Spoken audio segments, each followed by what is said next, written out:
मैंने एक हाउ मोन की रिच हेयरेस से शादी की थी, लेकिन शादी के दूसरे ही दिन नौकरानी मुझे उठाकर घर साफ करने के लिए बुलाने आ जाती है, जिस पर मैं सोच में पड़ जाता हूँ कि इतना बड़ा हाउमोन फैमिली होकर भी क्या दामाद से झाड़ू लगवाया जाता है। कहीं शादी के तुरंत बाद मुझे दबाने की कोशिश तो नहीं हो रही, या फिर नौकर लोग अपने मालिक की तरफ से जानबूझकर मुझे परेशान कर रहे हैं। जिस पर जैसे ही मैं दरवाजा खोलकर नीचे देखता हूँ, मैं पूरी तरह स्टंड रह जाता हूँ, क्योंकि जमीन पर हर तरफ सिर्फ बैंक कार्ड ही बैंक कार्ड पड़े होते हैं। तभी नौकरानी कहती है, यंग मास्टर, ये सब ओल्ड मैडम ने पहले से तैयार करवाया था। मुझे लगा शुभ समय निकल न जाए, इसलिए मैं आपको जल्दी बुलाने आ गई। मुझे अभी भी कुछ समझ नहीं आता। जिस पर वो फिर कहती है, ओह सही है, शायद यंग मास्टर को यहाँ की ट्रेडिशन नहीं पता। शादी के दूसरे दिन सुबह सास अपने दामाद के लिए पैसे रखती है ताकि वो उन्हें झाड़ू से स्वीप करे, लेकिन ओल्ड मैडम को ज्यादा झंझट पसंद नहीं, इसलिए उन्होंने सीधे बैंक कार्ड ही रखवा दिए। आपको बस सिंबॉलिकली थोड़ा सा स्वीप करना है। यह सुनकर मैं अंदर ही अंदर सोचने लगता हूँ कि ये कैसी ट्रेडिशन है भाई। अगर रोज सुबह ऐसे बैंक कार्ड स्वीप करने को मिले तो कौन देर तक सोना चाहेगा और कौन उठते ही इरिटेटेड होगा।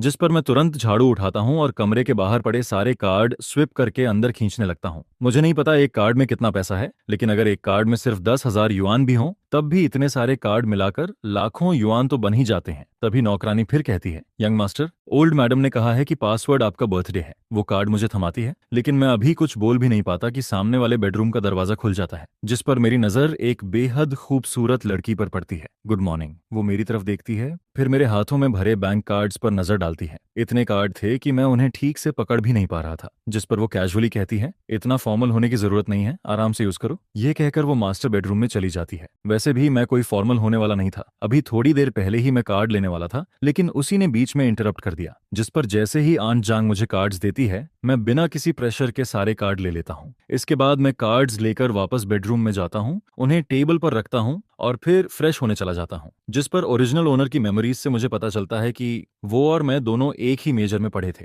इतना ही नहीं, हम दोनों ने देश की टॉप यूनिवर्सिटीज से मास्टर डिग्री भी की थी। फर्क सिर्फ इतना था कि ग्रेजुएशन के बाद ओरिजिनल ओनर यूनिवर्सिटी में लेक्चरर बन गया था, जबकि मुझे मजबूरी में ऑडिट कंपनी में जॉब करनी पड़ी। ओरिजिनल ओनर को शादी की वजह से 3 दिन की छुट्टी मिली हुई थी, इसलिए फिलहाल उसे काम पर नहीं जाना था। जिस पर मैं सोचता हूँ कि इन 3 दिनों में उसके लेक्चर नोट्स अच्छे से पढ़ लूंगा, ताकि बाद में स्टूडेंट्स को पढ़ाते समय कोई गलती ना हो। सच कहूँ तो मुझे ओरिजिनल ओनर की ये जॉब बहुत पसंद आती है। वीकेंड की छुट्टी अलग, फेस्टिवल्स की छुट्टी अलग, ऊपर से विंटर वेकेशन और समर वेकेशन भी। अगर सुबह क्लास न हो तो आराम से देर तक सोकर ऑफिस जाओ, शाम को क्लास खत्म होते ही सीधा घर वापस। रात का पूरा टाइम सिर्फ अपना। जिस पर मैं अंदर ही अंदर इमोशनल होकर सोचता हूँ कि पिछले जन्म में मैं यूनिवर्सिटी में लेक्चरर नहीं बन पाया था। क्या वो मेरी मर्जी थी? नहीं, बस जिंदगी की अलग अलग परेशानियों ने मुझे वहां रुकने नहीं दिया। थैंक यू ओरिजिनल ओनर, सच में बहुत बहुत थैंक यू। इसी बीच मैं फेस वॉश कर रहा होता हूँ कि बगल वाले कमरे से आवाज आती है, जिस पर मैं टूथब्रश मुंह में दबाए बाथरूम से झांक कर देखता हूँ और पाता हूँ कि वो ड्रेसिंग रूम से बाहर आ चुकी है। जल्दी फ्रेश होकर नीचे ब्रेकफास्ट के लिए आ जाओ।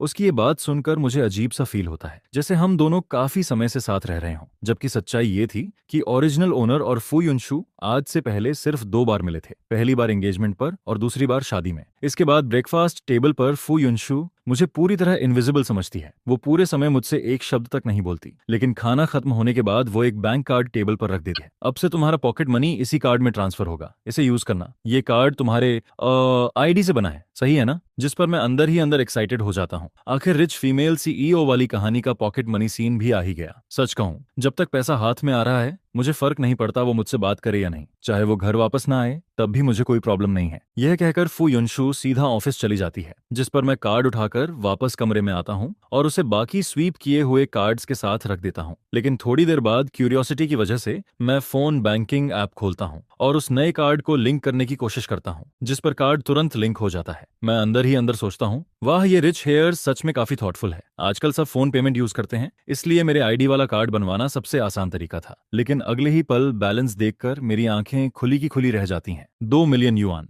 मतलब हर महीने सिर्फ पॉकेट मनी ही 2 मिलियन युआन है। जिस पर मैं सोचने लगता हूँ कि अगर जिंदगी ऐसी है तो फिर काम करने की जरूरत ही क्या है। अब मेरी क्यूरियोसिटी सिर्फ इस कार्ड तक सीमित नहीं रहती। जिस पर मैं सुबह स्वीप किए गए कार्ड्स में से एक उठाता हूँ और उसे भी ऐप से लिंक करता हूँ। और शॉकिंग बात यह थी कि वो भी इंस्टेंटली लिंक हो जाता है। मतलब मदर इन लॉ ने जो सारे कार्ड दिए थे वो भी ओरिजिनल ओनर की आईडी से बने हुए थे। एक कार्ड में पूरे 6 लाख युआन पड़े थे। इतने सारे कार्ड मिलाकर आराम से 10 मिलियन युआन से ज्यादा बन रहे थे। जिस पर मैं तुरंत समझ जाता हूँ कि ओल्ड मैडम को नंबर 6 काफी पसंद है। आखिर चाइनीज लोग 6 को लकी नंबर मानते हैं। इसके बाद मैं मन ही मन ओरिजिनल ओनर से कहता हूँ, भाई सॉरी, लेकिन अब ये सारे पैसे ऑफिशियली मेरे हैं। सारे कार्ड लिंक करने के बाद मैं उन्हें ड्रॉर में रख देता हूँ और बाहर घूमने जाने का सोचता हूँ। आखिर पैसे आने के बाद पूरी दुनिया ही खूबसूरत लगने लगती है। सुबह से मैं शॉपिंग मॉल जाने का सोच रहा था, लेकिन अभी तक गया नहीं था, जिस पर अब मैं तय करता हूँ कि थोड़ा बाहर जाकर उस फीलिंग को एक्सपीरियंस किया जाए जहां पसंद की चीज खरीदते समय प्राइस टैग देखने की जरूरत न पड़े। अगर इस नॉवेल वर्ल्ड में ट्रांस माइग्रेट होना एक एक्सपीरियंस है तो मैं इस rich son in law identity के हर बेनिफिट को पूरी तरह एंजॉय करूंगा और इस जिंदगी को खुलकर जीऊंगा। जिस पर मैं फोन उठाता हूँ। यंग मास्टर, क्या आपको कार अरेंज करवानी है? ओरिजिनल ओनर हमेशा खुद ड्राइव करके यूनिवर्सिटी जाता था, लेकिन मेरे पास लाइसेंस होने के बावजूद मैंने जिंदगी में कभी स्टीयरिंग नहीं पकड़ा था। सेफ्टी के लिए मैं तुरंत कहता हूँ, मुझे थोड़ी देर बाहर जाना है, कार अरेंज करवा दीजिए। इसके बाद अंकल लियू मुझे फेंगयुआन बिल्डिंग छोड़ने निकल पड़ता है। असल में मैंने किसी से मिलने का प्लान नहीं बनाया था, मैं सिर्फ सबसे बड़े शॉपिंग मॉल में जाकर घूमना चाहता था। तभी रास्ते में अंकल लियू कहता है, यंग मास्टर, ये मॉल हमारे ग्रुप का ही है, क्या अंदर वालों को पहले से इन्फॉर्म कर दूं? जिस पर मैं तुरंत मना कर देता हूँ, नहीं, मैं बस कैजुअली घूमने आया हूँ। इस बिल्डिंग में कुल 28 फ्लोर्स थे। 8वें फ्लोर से ऊपर ऑफिस कंपनीज थीं, जबकि नीचे पूरा लग्जरी शॉपिंग मॉल था। बेसमेंट में पार्किंग एरिया था। पहले 7 फ्लोर्स पर luxury brands, supermarket, mother and baby stores, indoor playground, restaurants, book store, cinema, gym, clothing stores, cafe, cat cafe और न जाने क्या क्या था। पूरा मॉल अंदर से बेहद लग्जरियस दिखता है, जिस पर जैसे ही मैं अंदर जाकर एक लग्जरी कार शोरूम की तरफ बढ़ता हूँ, तभी एक मैरिड कपल सीधे मेरी तरफ आते दिखाई देते हैं। टीचर वैन, आप यहाँ कैसे? जिस पर मैं शांत होकर ओरिजिनल ओनर की मेमोरी सर्च करने लगता हूँ। ये आदमी ओरिजिनल ओनर का कॉलिग था, जिसका नाम जियांग हाओ था। उसकी वाइफ की डिलीवरी डेट आने में अब भी 1 महीने से थोड़ा ज्यादा समय बाकी था। दोनों यूनिवर्सिटी में एक ही ऑफिस शेयर करते थे, लेकिन जियांग हाओ रेयरली ऑफिस आता था। ज्यादातर वहां सिर्फ मैं ही रहता था, जिस पर उसे हमेशा लगता था कि मैं उसकी जगह कब्जा करके बैठा हूँ। उसका सवाल सुनकर मुझे थोड़ा अजीब फील होता है, मैं यहाँ नहीं रहूंगा तो कहाँ रहूंगा? जिस पर वो फिर कहता है, क्या तुम शादी की छुट्टी लेकर होम टाउन नहीं गए थे? और शादी करके भी तुमने यूनिवर्सिटी के किसी को लेग को इन्वाइट तक नहीं किया? अब सब लोग गेस कर रहे हैं कि शायद तुम्हारी वाइफ दिखाने लायक नहीं है, इसलिए तुमने किसी को नहीं बुलाया। सब लोग इसी बात पर चर्चा कर रहे हैं कि आखिर तुम्हारी वाइफ कैसी होगी। असल में ओरिजिनल ओनर ने कभी भी कॉलेग्स को अपनी शादी के बारे में नहीं बताया था। किसी को ये तक नहीं पता था कि उसने किससे शादी की है। उसके लिए ये पूरी तरह पर्सनल मैटर था। और वैसे भी अगर वो लोगों से कहता कि उसकी वाइफ फू युनशु है, तो शायद कोई विश्वास भी नहीं करता, क्योंकि नॉर्मल दिनों में ओरिजिनल ओनर बहुत लो प्रोफाइल रहता था। सब लोग यही सोचते थे कि वो किसी ऑर्डिनरी फैमिली से आया है, जबकि सच ये था कि उसका परिवार भी हाईचेंग की एक फेमस हाओमोन फैमिली था। उनकी शादी में आने वाले लोग बिजनेस वर्ल्ड और रिच फैमिलीज के बड़े बड़े लोग थे। कॉलेग्स को इनवाइट न करने की वजह सिर्फ इतनी थी कि ओरिजिनल ओनर को यूनिवर्सिटी ज्वाइन किए अभी आधा महीना ही हुआ था। वहां उसका कोई खास जान पहचान वाला था ही नहीं। हालांकि यूनिवर्सिटी के कुछ लीडर्स शादी में आए थे, जिस पर मैं कैजुअली जवाब देता हूँ, मेरी वाइफ जिंग सिटी में रहती है, मैं होम टाउन नहीं गया था। यह सुनकर जियांग हाओ फिर पूछता है, तो फिर तुम्हारी वाइफ तुम्हारे साथ क्यों नहीं आई? नॉर्मली शादी के बाद लोग मैरिज लीव लेते हैं, फिर वो अभी भी काम पर क्यों जा रही है? ये कंपनी देखते ही समझ आ रहा है कि प्रॉपर नहीं है, शादी की छुट्टी तक नहीं देती। इसके बाद वो खुद की कहानी शुरू कर देता है। जब मेरी शादी हुई थी तब मैंने 3 दिन की मैरिज लीव के अलावा एनुअल लीव भी ली थी। मैं अपनी वाइफ को बाली हनीमून पर लेकर गया था। तुम लोग हनीमून पर नहीं जा रहे क्या? जिस पर मैं उसके चेहरे की तरफ देखता हूँ और तुरंत समझ जाता हूँ कि असली बात क्या है। उसे बस दूसरों की पर्सनल लाइफ में दखल देना पसंद था, और साथ ही खुद को सुप्रिय साबित करना भी। जिस पर मैं हल्की मुस्कान के साथ कहता हूँ, वो अभी काम में बिजी है। सुबह बता रही थी कि इंटरनेशनल मीटिंग है, करोड़ों के डील पर डिस्कशन चल रहा है। मैं उसका टाइम वेस्ट नहीं करना चाहता था, इसलिए अकेले घूमने निकल आया। फिर मैं आगे कहता हूँ, और फ्यूचर में बच्चे होने के बाद नैनी रख लेंगे। पोस्टमार्टम पीरियड खत्म होते ही बेबी सिटर भी रख सकते हैं। यह सुनकर जियांग हाओ तुरंत पूछता है, तो तुम लोगों ने कन्फाइनमेंट सेंटर भी सिलेक्ट कर लिया होगा?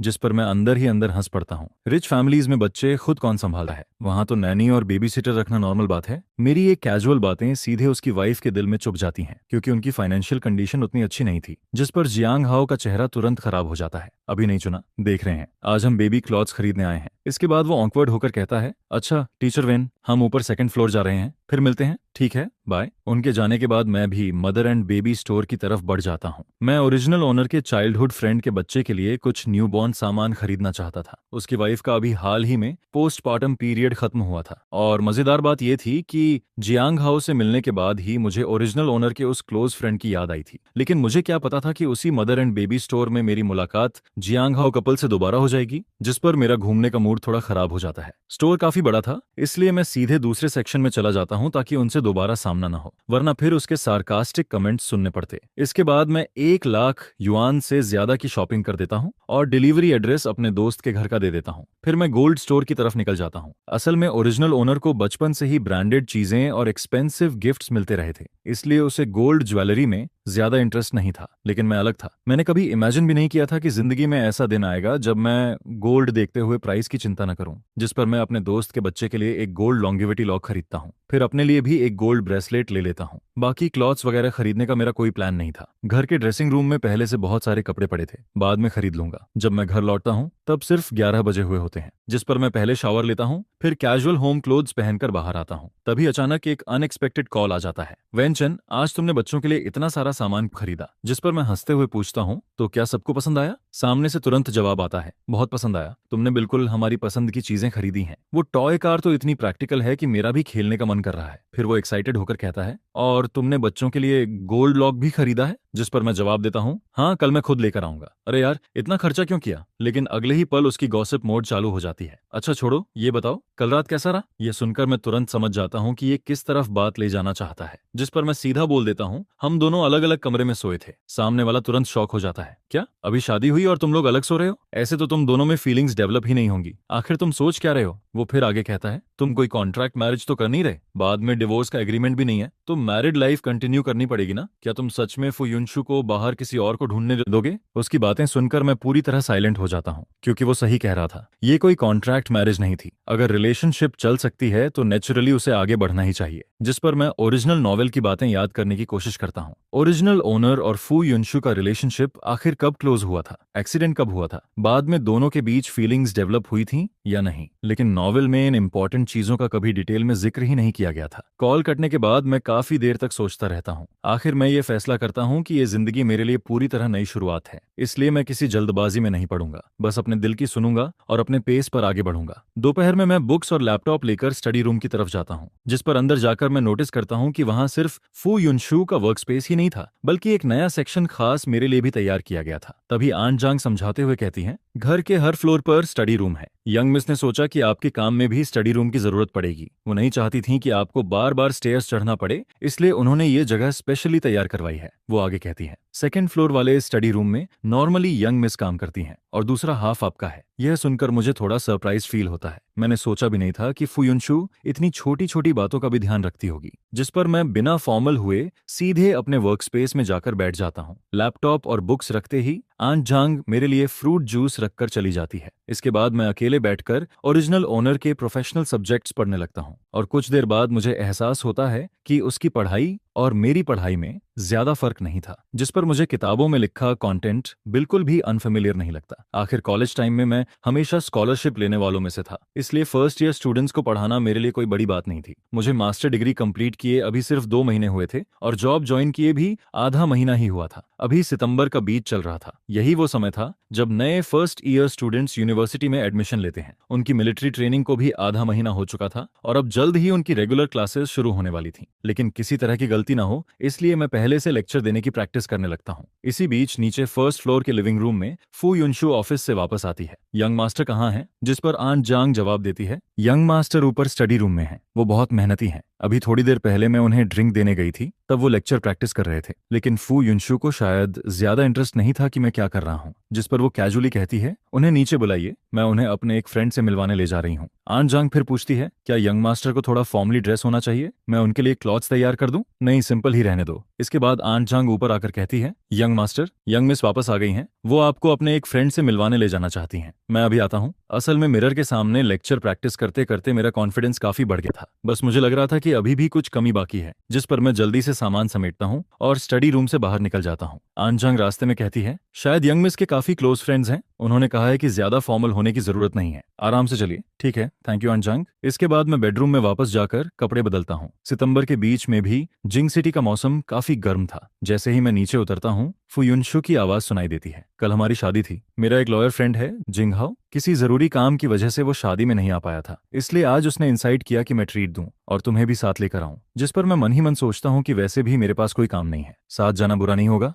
असल में मैं उसके फ्रेंड्स और रिलेटिव्स को थोड़ा और जानना चाहता था। आखिर मुझे ये भी पता लगाना था कि उसके किन लोगों से खराब रिलेशंस हैं, ताकि फ्यूचर वाले कार एक्सीडेंट के बारे में थोड़ा कॉशियस रह सकूं। रास्ते में वो अचानक पूछती है, आज तुम पूरे दिन घर पर ही थे? जिस पर मैं जवाब देता हूँ, नहीं, सुबह फेंग्युआन बिल्डिंग गया था, फेंग शाओ के बच्चे के लिए कुछ सामान खरीदा। इसके बाद कार धीरे धीरे एक शांत इलाके में पहुंचती है। बाहर एक साइनेज लगा था जिस पर रेस्टोरेंट का नाम लिखा हुआ था। फुयुनशु बताती है, ये एक फैमिली रेस्टोरेंट है, ऑनर हाइचेंग का है और यहाँ के हाइचेंग डिशेस काफी ऑथेंटिक हैं, शायद तुम्हें पसंद आए। फिर वो कार से उतरते हुए कहती है, चलो वो लोग अंदर इंतजार कर रहे हैं। जिस पर मैं पूछता हूँ, हम दोनों के अलावा और कौन है? वो जवाब देती है, एक मैरिड कपल है, तुम उन्हें देखते ही पहचान जाओगे। और सच में अंदर पहुंचते ही मैं उन्हें पहचान लेता हूँ। वो लेयू कपल थे, दोनों इंटरनेट पर बेहद फेमस ब्लॉगर्स थे। उनका जॉइंट अकाउंट लेयू कपल नाम से था। सभी प्लेटफॉर्म्स मिलाकर उनके 20 मिलियन से ज्यादा फॉलोअर्स थे। वांग यू एक लॉयर थी जो इंटरनेट पर लीगल नॉलेज शेयर करती थी। वो अलग अलग केसेस एक्सप्लेन करती थी और जरूरतमंद लोगों को फ्री लीगल हेल्प भी देती थी। वहीं उसका हस्बैंड रेन लई पहले सर्टिफाइड अकाउंटेंट था, लेकिन बाद में फुल टाइम हाउस हस्बैंड बन गया। वो बच्चे संभालने के साथ साथ डेली लाइफ वीडियोस बनाता था और लाइव स्ट्रीम सेलिंग भी करता था, जिस पर मैं अंदर ही अंदर राहत की सांस लेता हूँ। अच्छा हुआ, पढ़ाई के अलावा मैं शॉर्ट वीडियोस भी काफी देखता था, इसलिए इन्हें पहचान गया। इसके बाद फू युनशु मेरा इंट्रोडक्शन करवाती है। ये मेरे हस्बैंड हैं वेन चेन। शायद मुझे तुम दोनों का इंट्रोडक्शन इन्हें देने की जरूरत नहीं पड़ेगी। जिस पर दोनों हंसते हुए कहते हैं, हेलो ब्रदर इन लॉ। मैं भी मुस्कुराकर जवाब देता हूँ, हेलो, मैं आप दोनों को बहुत अच्छे से जानता हूँ, मैंने आपके अकाउंट फॉलो भी किए हुए हैं। यह सुनकर दोनों खुश हो जाते हैं। सच में? अरे वाह, ये तो हमारी खुशी की बात है। इसके बाद वांग यू कहती है, कल जब तुम्हारी शादी थी तब मैं कोर्ट में क्लाइंट का केस लड़ रही थी और रेन लई को अपने ग्रैंडफादर की तबीयत खराब होने की वजह से जियांग सिटी जाना पड़ा था, इसलिए हम लोग शादी में नहीं पहुंच पाए। फिर वो मुस्कुराकर कहती है, लेकिन बाकी फ्रेंड्स बता रहे थे कि मिस्टर विन बहुत हैंडसम है। आज देखकर लगता है सच में बिल्कुल Z tree in the wind जैसे हैं। इसके बाद वो फू युनशु की तरफ देखकर कहती है, युनशु तुम बहुत लकी हो। जिस पर फू युनशु हल्का ब्लश करते हुए कहती है, हाँ मैं सच में बहुत लकी हूँ। उसकी ये बात सुनते ही मेरा दिल जैसे एक पल के लिए रुक जाता है, क्योंकि ये पहली बार था जब मैंने उसे ब्लश करते हुए देखा था। इसके बाद वांग यू माहौल बदलते हुए कहती है, चलो पहले ऑर्डर करते हैं, देखो और क्या खाना है। धीरे धीरे बातचीत आगे बढ़ती है। मुझे पता चलता है कि जो कपल्स रिलेशनशिप या मैरिज में होते हैं उनका एक छोटा सा ग्रुप भी है। वो लोग कभी कभी साथ हाइकिंग, कैंपिंग और आउटिंग पर जाते रहते हैं। जिस पर रेन लई कहता है, मैं तुम्हें ग्रुप में ऐड कर दूंगा, बाद में हम सब साथ घूमने चलेंगे। डिनर खत्म होने के बाद हम लोग वापस कार में बैठते हैं। तभी फू युनशु कहती है, ये दोनों घूमने फिरने के मामले में एक्सपर्ट्स हैं। अगर तुम्हें हनीमून के लिए कोई जगह समझ ना आए तो रेन लई से पूछ सकते हो, या फिर जहां जाना हो मुझे बता देना। यह सुनकर मुझे लगा जैसे मैंने गलत सुन लिया हो। हनीमून? अचानक ये टॉपिक कहां से आ गया? और सबसे बड़ी बात, क्या हम दोनों सच में हनीमून पर जाएंगे? जिस पर मैं अंदर ही अंदर इमेजिन करने लगता हूं कि क्या हम वहां जाकर बस एक दूसरे को ब्लैंक फेस से देखते रहेंगे। तभी वो कामली कहती है, ये मॉम ने अरेंज किया है। मैंने तुम्हारे यूनिवर्सिटी लीडर से बात करके तुम्हारे लिए 1 महीने की छुट्टी अप्रूव करवा दी है, बस अभी तक तुम्हें बताया नहीं था। ये सुनकर मैं पूरी तरह स्टन रह जाता हूँ। सच में ये मदर इन लॉ अल्टीमेट निकली। मैं खुशी से कुछ बोल ही नहीं पाता। उस रात पूरे एक्साइटमेंट की वजह से मुझे नींद ही नहीं आती। आखिर अचानक से 1 महीने की छुट्टी मिल गई थी, जिस पर अगले दिन मैं सीधे सुबह 11 बजे उठता हूँ, फ्रेश होकर आरामदायक क्लोथ्स पहनता हूँ और ड्राइवर से कहता हूँ कि मुझे सीधे मेरे चाइल्डहुड फ्रेंड के घर ले चले। इसी बीच फू युनशु का मैसेज आता है, मुझे अचानक बिजनेस ट्रिप पर जाना पड़ रहा है, मैं कल वापस आऊंगी। इन 2 दिनों में तुम अपना सामान तैयार कर लेना। कल शाम हमारी फ्लाइट गैंग सिटी के लिए है। ये पढ़कर मैं अंदर ही अंदर दंग रह जाता हूँ। प्लेन टिकट्स तक पहले से बुक हो चुकी थी। सच में उसकी वर्किंग स्टाइल बेहद फास्ट और एफिशिएंट थी। कल रात मैंने बस इतना कहा था कि मुझे कोई ऑब्जेक्शन नहीं है, वो जैसे चाहे अरेंज कर सकती है। और अब हनीमून का पहला डेस्टिनेशन सीधे गैंग सिटी निकल आया। वैसे मुझे भी गैंग सिटी देखने की काफी इच्छा थी। आखिर वो जगह अपनी लग्जरी और नाइट लाइफ के लिए फेमस थी। लेकिन अफसोस, मैं अभी दोस्त के घर से खाना खाकर निकला ही था कि अचानक मदर इन लॉ साइड से एक कॉल आ जाता है, यंग मास्टर, ओल्ड मैडम गिर गई हैं, अभी उन्हें हॉस्पिटल ले जाया गया है। यह सुनते ही मैं तुरंत कॉल काटता हूँ और सीधे हॉस्पिटल की तरफ भागता हूँ। जब मैं पहुंचता हूँ तब mother in law already operation room में जा चुकी होती हैं, जिस पर सर्वेंट्स मुझे पूरी बात बताते हैं। यंग मास्टर, खाना खाने के बाद ओल्ड मैडम गार्डन में वॉक करने गई थी। वहां कॉर्नर में एक स्ट्रे कैट बैठी थी। उसे देखकर उन्हें दया आ गई और वो उसे खाना देने के लिए आगे बढ़ी। लेकिन परसों रात बारिश हुई थी, उस कोने की जमीन अभी भी गीली थी। ओल्ड मैडम का पैर फिसल गया और वो गिर गईं। इसके बाद सर्वेंट गंभीर आवाज में कहता है, डॉक्टर ने चेक करके बताया है कि उनकी राइट आर्म फ्रैक्चर हो गई है, राइट लेग भी बुरी तरह कट गई है, तुरंत सर्जरी करनी पड़ेगी। यह सुनकर मैं राहत की सांस लेता हूँ कि कम से कम उनका सिर जमीन से नहीं टकराया, बाकी शरीर भी सेफ था, वरना मैं सच में फुयुनशु को फेस नहीं कर पाता। सिर्फ सुनकर ही मुझे दर्द फील होने लगता है। आखिर उनकी उम्र भी काफी हो चुकी थी। ऐसी उम्र में गार्डन में गिरकर हाथ टूट जाना, उस वक्त उन्हें कितना दर्द हुआ होगा, ये सोचकर ही मेरा दिल भारी हो जाता है। जिस पर मैं मन ही मन सर्वेंट्स पर भी नाराज होता हूँ। इतने बड़े मैंशन में ओल्ड मैडम अकेली कैसे घूम रही थी? किसी को उनके साथ होना चाहिए था। इसी बीच मुझे याद आता है कि फादर इन लॉ तो इस समय अटलांटिक ओशन के उस पार वेकेशन एंजॉय कर रहे थे और फू युनशु भी बिजनेस ट्रिप पर बाहर गई हुई थी। अगर खबर मिल भी जाती तब भी उसे शाम की फ्लाइट का इंतजार करना पड़ता, तभी वो वापस आ पाती। जिस पर सबसे पहले वहां पहुंचने वाले इंसान होने के नाते मैं नौकरों और बटलर से सवाल किए बिना नहीं रह पाता। ओल्ड मैडम इस हालत में गिर गईं, पता नहीं उन्हें कितना दर्द सहना पड़ा होगा। उस वक्त कोई भी उनकी मदद करके उस बिल्ली को उठाने क्यों नहीं आया? लॉजिक से देखा जाए तो इतने बड़े रॉयल फैमिली जैसे घर में सिर्फ छोटे से गार्डन की सफाई के लिए भी काफी सारे सर्वेंट्स चाहिए होते हैं। फिर उस वक्त आंगन में मौजूद सर्वेंट्स आखिर गए कहाँ थे? और एक स्ट्रे कैट को ऐसे खुले में घूमने कैसे दिया गया? जिसके बाद दीवार के कोने में जमा पानी भी समय पर साफ क्यों नहीं किया गया? नॉर्मली हमेशा कोई ना कोई मैडम के साथ रहता है, लेकिन आज जब ओल्ड मैडम गार्डन में गई थी तो उनके साथ जाने वाले सर्वेंट को अचानक किसी काम से बुला लिया गया, जिस पर वो थोड़ी देर के लिए वहां से चला गया। उस वक्त मैं सबके साथ स्टडी कर रहा था, जिस पर मैं तुरंत बोलता हूँ, कौन सी स्टडी? मैंने मॉर्निंग क्लास, वीकली मीटिंग और मंथली रिव्यू के बारे में तो सुना है, लेकिन घर के सर्वेंट्स को खाने के बाद पढ़ाई करवाने की बात पहली बार सुन रहा हूँ। और मैंने तो कभी बटर को सर्वेंट्स को पढ़ाते हुए भी नहीं देखा। जिसके जवाब में वो कहता है, ये सेकंड मैडम का आइडिया था। उन्होंने कहा था कि ओल्ड मैडम का बर्थडे आने वाला है, इसलिए सीक्रेटली बर्थडे सेलिब्रेशन प्रिपेयर करना है ताकि उन्हें सरप्राइज दिया जा सके।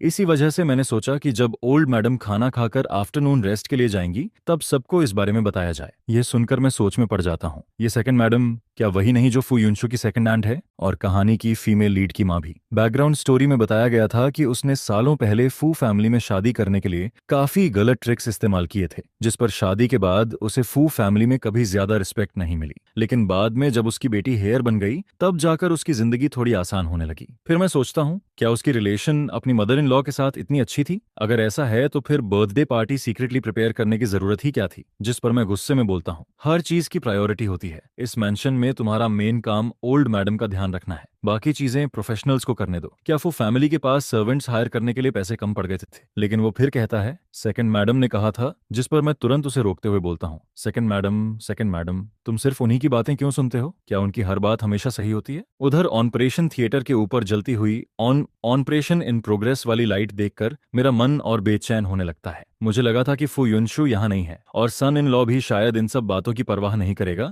इसलिए मैंने ज्यादा नहीं सोचा। लेकिन अभी उसे देखकर साफ लग रहा था कि वो बहुत ज्यादा गुस्से में है। शायद मेरी जॉब भी अब जाने वाली है। जिस पर बटलर मन ही मन सोचता है, ओल्ड मैडम ने खुद इस दामाद को चुना था और ये सच में उनकी बहुत रिस्पेक्ट करता है। मेरी बातों के सामने बटलर बस ऑकवर्ड स्माइल देता है और कहता है, उस वक्त हमें लगा कि हम ओल्ड मैडम के लिए अच्छा ही कर रहे हैं, इसलिए हमने ज्यादा सोचे बिना सेकंड मैडम की बात मान ली। किसे पता था कि इतनी बड़ी घटना हो जाएगी? ये सुनकर मैं मन में सोचता हूँ, इतनी सारी चीजें एक साथ कैसे कोइंसिडेंस हो सकती हैं? किताब में फू युनशु की कजन क्या वही सेकंड मैडम की बेटी नहीं थी? और जब वो नई हेयर बनी तभी से सेकंड मैडम का इन्फ्लुएंस भी बढ़ने लगा। जिस पर मेरे मन में एक और डरावना ख्याल आता है, कहीं वो कार एक्सीडेंट भी सेकंड मैडम से जुड़ा हुआ तो नहीं था? अगर सच में ऐसा है तो क्या उसने अभी से चाल चलनी शुरू कर दी थी? ओरिजिनल ओनर की मेमोरीज में उसने हमेशा अच्छे काम किए थे, वो एक हेल्पफुल और ऑनेस्ट इंसान था। फिर उसकी मौत क्या इसलिए हुई क्योंकि उसने कुछ देख लिया था, या फिर किसी का सीक्रेट जान लिया था जिस पर किसी डेंजरस इंसान ने उसे खत्म कर दिया? फिर मैं खुद को समझाता हूँ, मैं बेवजह उन्हें विलेन नहीं बना रहा। आखिर फू युनशु के एक्सीडेंट से सबसे ज्यादा फायदा उन्हीं के परिवार को हुआ था, जिस पर मैं और ज्यादा सावधान हो जाता हूँ। अगर मेरा अंदाजा सही निकला और मैंने अभी इन्वेस्टिगेशन शुरू की तो सेकंड मैडम के लोग जरूर नोटिस कर लेंगे। फिर शायद अगला टारगेट में बन जाऊं और मेरा भी वही हाल हो सकता है जो ओरिजिनल ओनर का हुआ था। यह सोचकर मैं तुरंत अपने एक्सप्रेशंस कंट्रोल करता हूँ। नहीं, मुझे अपनी फीलिंग्स बाहर नहीं दिखानी चाहिए। फिर मैं बटर से शांत आवाज में कहता हूँ, अगली बार ध्यान रखना, चाहे कुछ भी हो जाए, सबसे पहले ओल्ड मैडम की सेफ्टी जरूरी है। उनके आसपास हमेशा कोई ना कोई मौजूद रहना चाहिए और कोर्टयार्ड का हर कोना साफ होना चाहिए। अब जो होना था वो हो चुका था, इसलिए सब बस ऑपरेशन रूम के बाहर इंतजार करते रहते हैं। जिसके बाद मैं पूछता हूँ, फू युनशु को खबर दी गई? जिस पर बटर जवाब देता है, जी, यंग मिस को कॉल कर दिया गया है, वो वापस आने के रास्ते में है। समय ऐसे गुजरता है जैसे पूरा एक सेंचुरी बीत गई हो और आखिरकार डॉक्टर ओल्ड मैडम को ऑपरेशन रूम से बाहर लेकर आता है। जिस पर मैं नोटिस करता हूँ कि ये डॉक्टर फू युनशु का पुराना क्लासमेट है, इसलिए वो मुझे तुरंत पहचान लेता है और कहता है, मिस्टर वेन, ज्यादा चिंता मत कीजिए, ऑपरेशन ज्यादा कॉम्प्लिकेटेड नहीं था, बस बोन फ्रैक्चर हुआ था, इसलिए 3 नेल्स लगाने पड़े। ओल्ड मैडम को थोड़ा दर्द जरूर सहना पड़ेगा, लेकिन अगर वो अच्छे से रेस्ट करेंगी तो कुछ समय बाद ठीक हो जाएंगी। मैं राहत की सांस लेते हुए कहता हूँ, डॉक्टर, आपने बहुत मेहनत की, मैं पहले ओल्ड मैडम को देख लेता हूँ। इसके बाद मैं वार्ड में जाकर ओल्ड मैडम के बेड के पास खड़ा हो जाता हूँ। इस वक्त वो अभी भी अनकॉन्शियस थीं और उनके हाथ में ड्रीप लगी हुई थी। कमरे में मेरे अलावा बटरफिंग, 2 सर्वेंट्स और एक नर्स मौजूद थे, जिस पर मैं धीरे से कहता हूँ, इतने सारे लोग पेशेंट के आसपास मत खड़े रहो, इससे उनकी रेस्ट डिस्टर्ब होगी। आप सब बाहर वेटिंग रूम में इंतजार करो। कुछ देर बाद आखिरकार ओल्ड मैडम धीरे धीरे आंखें खोलती हैं, फिर मुस्कुराकर कहती हैं, चिंता मत करो, इंसान की जिंदगी में छोटी मोटी चोट लगती रहती है। लोग कहते हैं कि फ्रैक्चर होना किसी बड़ी मुसीबत को अपने ऊपर लेना होता है, तो समझ लो मैंने अपने लिए एक डिजास्टर टाल दिया। उन्हें देखकर मेरे दिल में अजीब सी वार्मत महसूस होने लगती है। वो मुझे अपनी रियल मदर से भी ज्यादा करीब लग रही थी, जिस पर मैं मुस्कुराकर कहता हूँ, मॉम आप सच में बहुत ऑप्टिमिस्टिक हैं। लेकिन अगले ही पल मुझे अपनी पिछली जिंदगी की माँ याद आ जाती है। अगर वो गिरकर फ्रैक्चर कर बैठती तो होश आते ही जरूर बोलती, सब तुम्हारी गलती है। अगर तुम लोग सक्सेसफुल होते और मेरे लिए अच्छा घर खरीद देते तो क्या मैं गिरती? मेरी किस्मत ही खराब है। पूरी जिंदगी मेहनत की, लेकिन कोई भी बच्चा लॉयल नहीं निकला। फिर मुझे याद आता है कि अभी तक मैं ओरिजिनल ओनर के रियल पेरेंट्स से भी नहीं मिला हूँ। जब वो 6 साल का था तभी उसके पेरेंट्स का डिवोर्स हो गया था, जिसके बाद दोनों ने जल्दी ही नई फैमिली बना ली। ओरिजिनल ओनर अपने फादर और स्टेप मदर के साथ बड़ा हुआ और उनका रिलेशन भी ठीक ठाक ही था। शादी के वक्त दोनों आए जरूर थे, लेकिन अपने नए पार्टनर और बच्चों के साथ। जिस पर मैं ओल्ड मैडम से कहता हूँ, मॉम आप बस आराम कीजिए, मैं घर जाकर किचन अरेंज करता हूँ और आपके लिए खाना भेजता हूँ। अभी आपको अच्छे से न्यूट्रिशन लेना होगा नितिन। लेकिन वो तुरंत मना कर देती हैं, जरूरत नहीं है, घर में शेफ्स और सर्वेंट्स हैं, वो खुद खाना भेज देंगे, तुम्हें परेशान होने की जरूरत नहीं, तुम बस यहाँ बैठकर मुझसे बातें करो। फिर वो मुस्कुराते हुए कहती हैं, कल तुम दोनों हनीमून पर जाने वाले थे ना? सुना है पहला स्टॉप हार्बर सिटी है। चलो मैं तुम्हें अपनी पुरानी मेमोरीज सुनाती हूँ जब मैं वहां गई थी। जिस पर मैं तुरंत बोल पड़ता हूँ, मॉम अब हनीमून का क्या मतलब? वैसे भी मेरी 1 महीने की छुट्टी है, मैं घर पर रहकर आपकी देखभाल करूंगा। यह सुनकर ओल्ड मैडम हल्का सा हंस देती हैं। वो ऐसी इंसान थीं जिन्हें बीमारी में भी बच्चों की सेवा नहीं चाहिए होती। उल्टा वो चाहती थीं कि हम अपनी हनीमून ट्रिप वैसे ही कंटिन्यू करें जैसा पहले प्लान हुआ था। फिर वो थोड़ा सख्त होकर कहती हैं, ऐसा बिल्कुल नहीं होगा, बड़ी मुश्किल से शादी के बाद 1 महीने की छुट्टी मिली है, अब कैसे कह सकते हो कि नहीं जाओगे? मुझे बस फ्रैक्चर हुआ है, कोई बड़ी बीमारी नहीं। यहाँ सर्वेंट्स हैं मेरी देखभाल के लिए, तुम लोगों को यहाँ रुकने की जरूरत नहीं है। जिस पर मैं तुरंत बोलता हूँ, कोई बात नहीं मॉम, अभी मेरी विंटर वेकेशन और समर वेकेशन बाकी है, फैमिली से ज्यादा जरूरी भला और क्या हो सकता है। जब आप ठीक हो जाएंगी तब घूमने के मौके फिर मिल जाएंगे, और हनीमून ट्रिप कैंसिल हो जाए तो भी कोई फर्क नहीं पड़ता। असल में मैं खुद भी फुयुनशु के साथ अकेले हनीमून पर जाने को लेकर थोड़ा ऑकवर्ड फील कर रहा था। अब अच्छी बात यह थी कि मेरे पास ना जाने का एक परफेक्ट एक्सक्यूज भी मिल गया था। उधर तभी फुयुनशु हॉस्पिटल पहुंचती है। वो रूम के बाहर ग्लास विंडो से अंदर झांकती है और हमें बातें करते हुए देखती है। पता नहीं मैंने ऐसा क्या कहा था, जिस पर बेड पर लेटी ओल्ड मैडम लगातार हंस रही थी। फिर वो जल्दी से अंदर आती है और कहती है, मॉम मैं आ गई, अब कैसी तबीयत है आपकी? बहुत दर्द हो रहा है क्या? जिस पर ओल्ड मैडम मुस्कुराकर कहती हैं, अरे नहीं, मैं बिल्कुल ठीक हूँ, बस छोटा सा ऑपरेशन हुआ है। जिंदगी में इससे बड़े तूफान देख चुकी हूँ मैं, इतनी सी बात से क्या होगा? यह देखकर मैं चुपचाप बाहर निकल आता हूँ ताकि माँ बेटी आराम से बातें कर सकें। लेकिन जैसे ही मैं बाहर वेटिंग एरिया में बैठता हूँ तभी अचानक एक औरत की तेज आवाज सुनाई देती है। अच्छे भले इंसान को ऐसी चोट कैसे लग गई? तुम लोग काम कैसे करते हो? आंगन का गंदा पानी तक साफ नहीं कर पाए? जिस पर मैं तुरंत आवाज पहचान लेता हूँ, ये सेकंड मैडम थी। उन्हें देखकर मैं थोड़ा हैरान रह जाता हूँ। वो सच में काफी यंग दिख रही थी, मुश्किल से 40 के आसपास, और ऑनेस्टली कहूं तो उन्होंने खुद को बहुत अच्छे से मेंटेन किया हुआ था। फिर वो जल्दी से पूछती हैं, युनशु तुम्हारी माँ कैसी हैं? जिस पर फू युनशु जवाब देती है, मॉम अभी थोड़ी देर पहले ही होश में आई हैं। मैं बाहर डूबते हुए सूरज को देखता हूँ और सोचता हूँ कि इस वक्त तक शायद किसी ने खाना भी नहीं खाया होगा।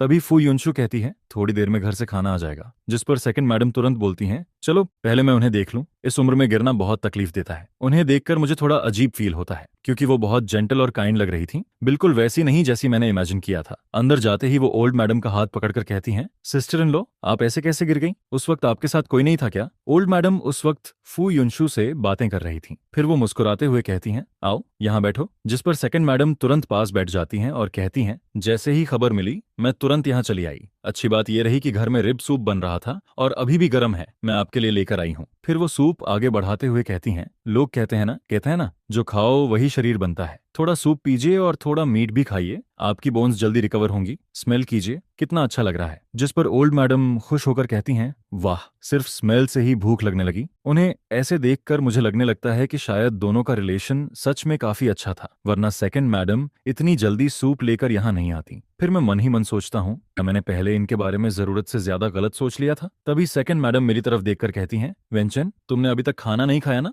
जिस पर मैं जवाब देता हूँ, यहाँ मॉम के साथ था इसलिए भूख का ध्यान ही नहीं रहा। फिर ओल्ड मैडम तुरंत बोलती हैं, जल्दी जाकर खाना खाओ, पहले खाना जरूरी है। जिस पर फू युनशु मेरी तरफ देखकर कहती हैं, चलो। इसके बाद हम दोनों हॉस्पिटल से निकलकर एक रेस्टोरेंट पहुंचते हैं। मैं कैजुअली पूछता हूँ, कुछ भी चलेगा, मुझे खाने में ज्यादा चॉइस नहीं है। लेकिन फिर भी मैं थोड़ा हेजिटेंट होकर पूछता हूँ, युनशु तुम श्योर हो कि हमें इसी रेस्टोरेंट में खाना चाहिए? तभी रेस्टोरेंट का मालिक मुस्कुराते हुए हमारे पास आता है और कहता है, यंग मिस, यंग मास्टर, आप लोग क्या खाना पसंद करेंगे? जिस पर फू युनशु कहती हैं, अंकल लिन, आप अपने स्पेशल डिशेस बना दीजिए और एक पॉट टी भी ले आइए। मैं क्यूरियस होकर पूछता हूँ, वैसे ये रेस्टोरेंट किसका है? जिस पर वो जवाब देती है, जो अभी आए थे वही यहाँ के शेफ भी हैं और ऑनर भी। वो मेरे ग्रैंडफादर के डिसिप्लिन हैं। पहले एक हाई क्लास होटल में हेड शेफ थे, बाद में कुछ हुआ जिसके बाद उन्होंने खुद का रेस्टोरेंट खोल लिया और इस रेस्टोरेंट में हाफ इन्वेस्टमेंट मेरे ग्रैंडफादर की है। यह सुनकर मैं थोड़ा शॉक्ड हो जाता हूँ। ग्रैंडफादर पहले शेफ थे? मुझे तुरंत महसूस होता है कि इस कहानी के पीछे जरूर कोई हिडन स्टोरी है, क्योंकि बाहर से सिंपल दिखने वाला ये रेस्टोरेंट अंदर से काफी लग्जरी था और यहाँ की प्राइसेस भी बिल्कुल चीप नहीं थी। जिस पर फुयुनशु धीरे से कहती है, हाँ, ग्रैंडफादर कुकिंग स्किल की वजह से ही ऊपर तक पहुंचे थे,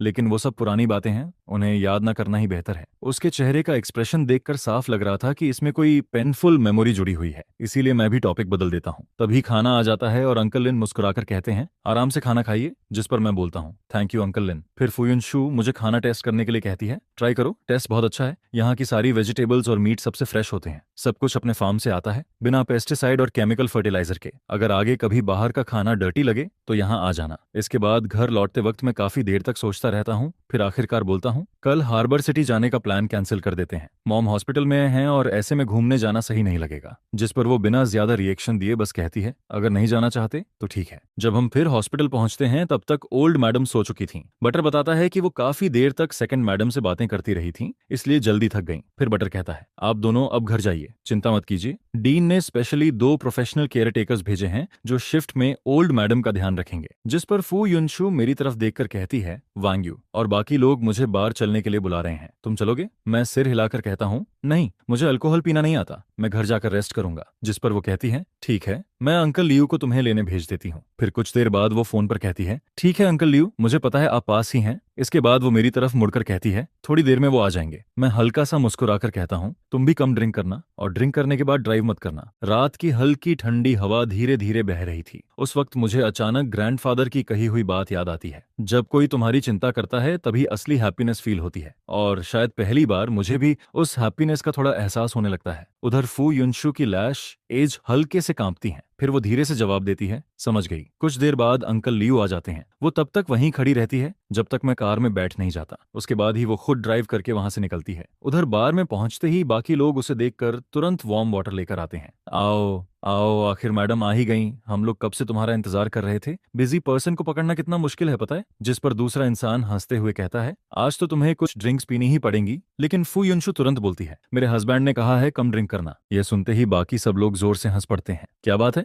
अब शादी के दूसरे दिन से ही हस्बैंड की बातें मानने लगी। फिर कोई मजाक उड़ाते हुए कहता है, अगर अल्कोहल इतनी बुरी लगती है तो आगे से बार मत आया करो, सीधे डेजर्ट शॉप जाया करो और घर जाकर हस्बैंड के साथ वाइन पीना। यह सुनकर सब लोग फिर हंसने लगते हैं। लेकिन अगले ही दिन सुबह मुझे जियांग हाओ का अचानक फोन आता है, टीचर वेन, तुमने छुट्टी क्यों ली? एक पूरा महीना हनीमून के लिए लीव ले ली। मैं कैजुअली जवाब देता हूँ, जाना है या नहीं ये जरूरी नहीं कि मैं सबको बताऊं। लेकिन मेरी बात सुनते ही वो तुरंत भड़क जाता है, सेमेस्टर अभी शुरू ही हुआ है और तुमने लीव ले ली। डिपार्टमेंट हेड ने मेरी और एक दूसरे टीचर की क्लासेस तुम्हारे ऊपर डाल दी हैं। तुम्हें पता भी है तुमने हम पर कितना बर्डन डाल दिया। जिस पर मैं थोड़ा ऑकवर्ड होकर कहता हूँ, मैंने इस बारे में ऑनेस्टली नहीं सोचा था। वैसे भी छुट्टी तो हर कोई लेता है और ये अरेंजमेंट स्कूल मैनेजमेंट ने किया है, मैंने नहीं। लेकिन वो गुस्से में बोलता रहता है, मुझे लगता है तुमने जानबूझकर ऐसा किया है। क्या इसलिए क्योंकि मेरी वाइफ डिलीवरी के करीब है और मैं लीव लेने वाला था? तुम्हें डर था कि तुम्हें मेरी क्लासेस लेनी पड़ेंगी, इसलिए पहले ही छुट्टी लेकर सारी क्लासेस मेरे सिर पर डाल दी। यह सुनकर मैं अंदर ही अंदर इरिटेट हो जाता हूँ। क्या मैं बैकडोर एंट्री लेकर आया हूँ और ऊपर से जानबूझकर क्लासेस भी उस पर डाल रहा हूँ? बिना सच जाने वो इतनी नेगेटिविटी के साथ मेरे बारे में सोच रहा था। सच में पता नहीं कैसे इंसान है ये। तभी अचानक एक आवाज आती है, सन क्या कर रहे हो? जिस पर मैं फोन नीचे रखकर जवाब देता हूँ,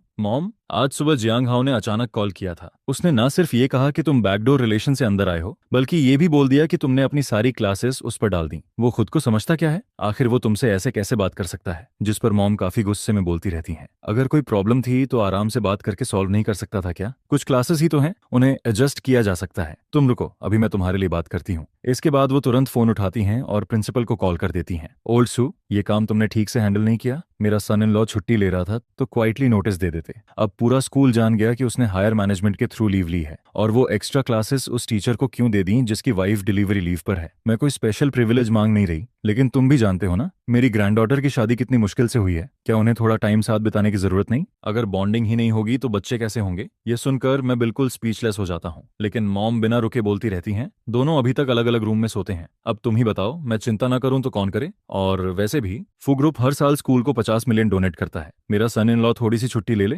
तो क्या प्रॉब्लम है? उन 2 टीचर्स को एक्स्ट्रा पेमेंट दे दो, मामला वहीं खत्म हो जाएगा। इतनी सी बात भी सॉल्व नहीं कर सकते क्या? जिस पर सामने वाला शायद तुरंत मान जाता है। फिर मॉम आखिर में कहती हैं, ठीक है, तुम किसी को बोलकर शेड्यूल फिर से अरेंज करवा दो। फोन रखने के बाद वो मेरी तरफ देखकर मुस्कुराती हैं, चिंता मत करो, प्रिंसिपल शू सब ठीक कर देगा। मैं मन ही मन सोचने लगता हूँ, पहले मुझे रिलेशन यूज करके ऊपर आने वाले लोग बिल्कुल पसंद नहीं थे, लेकिन अब ऑनेस्टली कहूं तो ये 1 महीने की आरामदायक छुट्टी मुझे बुरी भी नहीं लग रही थी। फिर मैं सोचता हूँ जब वापस स्कूल ज्वाइन करूंगा तब उन दोनों टीचर्स को गिफ्ट जरूर दूंगा, कम से कम ग्रैटिट्यूड तो दिखाना चाहिए। इसके बाद मॉम कहती हैं, चलो मुझे बाहर थोड़ा वॉक करवा दो, आज मौसम अच्छा है। जिस पर मैं तुरंत उनका हाथ पकड़कर बाहर ले जाता हूँ। आज आसमान में बादल थे, धूप भी नहीं थी, इसलिए वेदर काफी कंफर्टेबल लग रहा था। फू फैमिली की ओल्ड विला एक शांत इलाके में थी, लेकिन अच्छी बात यह थी कि वहां से हॉस्पिटल और स्कूल दोनों ज्यादा दूर नहीं थे। मैं धीरे धीरे ओल्ड मैडम को सपोर्ट करते हुए शांत रास्ते पर चलाता हूँ। तभी वो अचानक बोलती हैं, चैन, मुझे पता है तुम दोनों अलग अलग रूम में सोते हो, तुम्हें बताने की जरूरत नहीं, मैं समझ गई हूँ, ये जरूर युनशु का आइडिया होगा। फिर वो थोड़ा नाराज होकर कहती हैं, इन दिनों वो बहुत बिजी थी और मैं अभी हॉस्पिटल से वापस आई हूँ, लेकिन आज रात जब वो आएगी ना तो मैं उसे जरूर डांटूंगी। नई नई शादी के बाद कौन अलग रूम में सोता है? यह सुनकर मैं तुरंत पैनिक हो जाता हूँ, क्योंकि अलग सोने का आइडिया तो ओरिजिनल ओनर का था। अगर सारी ब्लेम फू युनशु पर चली गई और उसने सच बता दिया तो मेरी पोल खुल जाएगी। लेकिन मेरी चुप्पी देखकर ओल्ड मैडम उल्टा इमोशनल हो जाती हैं। तुम्हारा नेचर सच में बहुत अच्छा है, हर बात में कॉम्प्रोमाइज कर लेते हो और शिकायत भी नहीं करते। आज रात मैं उसे बोलूंगी कि वो तुमसे प्रॉपरली अपोलोजाइज करे। जिस पर मैं जल्दी से कहता हूँ, मॉम, इसकी जरूरत नहीं है, शादी से पहले हम बस एक बार मिले थे, नेचुरली हमें एक दूसरे को समझने में टाइम लगेगा और उसका काम भी बहुत बिजी है, धीरे धीरे सब ठीक हो जाएगा, आपको टेंशन लेने की जरूरत नहीं। और वैसे भी युनशु ने मेरे साथ कुछ गलत नहीं किया। लेकिन ओल्ड मैडम गहरी सांस लेते हुए कहती हैं, तुम लोगों को जल्दी नहीं है, लेकिन मुझे है। देखो, हमारी उम्र हो चुकी है, अब बस यही इच्छा है कि बच्चे और ग्रैंड चिल्ड्रेन हमारे आसपास हों। तुम्हारे फादर भी अगर ग्रैंड चिल्ड गोद में उठा लें तो शायद हर वक्त ट्रैवल करने की जिद छोड़ दें। फिर वो धीरे से बोलती हैं, असल में हम बूढ़े हो गए हैं, नहीं तो हम तुम्हें इतना फोर्स नहीं करते। पहले हमें लगता था कि बच्चे खुश रहें, वही काफी है, लेकिन उम्र बढ़ने के साथ कुछ अधूरे रिग्रेट्स दिल में रह जाते हैं। जिस पर वो हल्की आवाज में कहती हैं, हमारे घर में कोई थ्रोन तो नहीं है इनहेरिट करने के लिए, लेकिन प्रॉपर्टी बहुत ज्यादा है, आखिर उसे बाहर वालों के हाथ में कैसे जाने दें? यह सुनकर मुझे महसूस होता है कि उनकी बात बिल्कुल गलत भी नहीं थी। फू फैमिली सच में एक टॉप वेल्थी फैमिली थी और इतनी बड़ी प्रॉपर्टी नेचुरली इनहेरिटेंस इश्यू बन सकती थी। ओल्ड मैडम और ओल्ड मास्टर के पास सिर्फ फू युनशु ही थी, इसलिए उनका चिंतित होना भी नॉर्मल था। लेकिन आयरनी ये थी कि ओरिजिनल स्टोरी में आखिरकार सारी प्रॉपर्टी सेकंड ब्रांच के हाथ में चली जाती है। फिर ओल्ड मैडम मेरा हाथ पकड़कर कहती हैं, चेन, मुझे पता है तुम मेरी बात समझ रहे हो, मैं तुम्हें अभी डिसीजन लेने के लिए फोर्स नहीं कर रही, मैं बस चाहती हूँ कि तुम इस मैरिज को सीरियसली लो। शादी कोई ऐसी चीज नहीं कि मुश्किल आते ही डिवोर्स कर लो। हस्बैंड वाइफ को एक दूसरे के साथ एडजस्ट होने में टाइम लगता है। फिर वो थोड़ा सीरियस होकर कहती हैं, और एक बात साफ कहूंगी, इस फैमिली को हीयर्स चाहिए। तुम्हें पता है ना इस प्रॉपर्टी पर कितनी नजरें लगी हुई हैं। मैंने और उसके फादर ने ये सब जीरो से शुरू किया था, यहाँ तक पहुंचना आसान नहीं था। इसके बाद वो फू युनशु के चाइल्डहुड के बारे में बताने लगती हैं। जब वो छोटी थी तब उसे अपने ग्रैंडफादर के साथ कुकिंग करना बहुत पसंद था। प्राइमरी स्कूल में उसका सपना शेफ बनने का था, लेकिन उसके फादर ने उसे काफी डांटा। उसके बाद जानबूझकर उसे बिजनेस नॉलेज सिखाई गई ताकि वो फ्यूचर में इस फैमिली की रिस्पॉन्सिबिलिटी संभाल सके। फिर वो धीरे से कहती हैं, मुझे अपनी बेटी पर बहुत दया आती है, लेकिन ये रिस्पॉन्सिबिलिटी है जिसे उसे उठाना ही पड़ेगा। मैं चुपचाप बैठकर उनकी सारी बातें सुनता रहता हूँ। मेरे दिल में अजीब सी फीलिंग उठने लगती है। अब मुझे समझ आने लगता है कि जब उस दिन मैंने ग्रैंडफादर का जिक्र किया था तब फू युनशु का एक्सप्रेशन अचानक क्यों बदल गया था। शायद उसके चाइल्डहुड की सारी प्रेशर और मेमोरीज उसी से जुड़ी हुई थी, और शायद इसी वजह से वो बच्चे भी नहीं चाहती थी। जिस पर मैं धीरे से जवाब देता हूँ, मॉम, आपकी सारी बातें मैं समझता हूँ, लेकिन हमारी शादी को अभी ज्यादा वक्त नहीं हुआ, हमें थोड़ा समय चाहिए एक दूसरे के साथ एडजस्ट होने के लिए। और बच्चे की बात, वो सिर्फ चाहने से तुरंत नहीं हो जाता, हम दोनों अभी मेंटली तैयार नहीं है। लेकिन ओल्ड मैडम तुरंत बोलती हैं, मैंने तुम दोनों की प्रिमारियल हेल्थ रिपोर्ट देखी है, दोनों बिल्कुल हेल्दी हो, और लड़का लड़की अगर लंबे समय तक साथ रहें तो फीलिंग्स अपने आप डेवलप हो जाती हैं, इसलिए जल्दी बच्चा होना ही सबसे अच्छा है। उनका सीरियस एक्सप्रेशन देखकर मैं पूरी तरह निरुत्तर हो जाता हूँ। उस रात आखिरकार फू युनशु को वापस बुला लिया जाता है, जिस पर ओल्ड मैडम सख्त आवाज में कहती हैं, तुम दोनों अपने रूम में जाओ और थोड़ा रिलेशनशिप इंप्रूव करो, चाहे सिर्फ बैठकर बातें ही क्यों ना करो। फू युनशु शायद उन्हें नाराज नहीं करना चाहती थी, इसलिए वो क्वाइटली उठती है और मुझे साथ आने का इशारा करती है। मैं रूम में जाकर कैजुअली सोफा पर बैठ जाता हूँ और फोन चलाते हुए शाम की सारी बातें सोचने लगता हूँ। डिनर के वक्त ओल्ड मैडम ने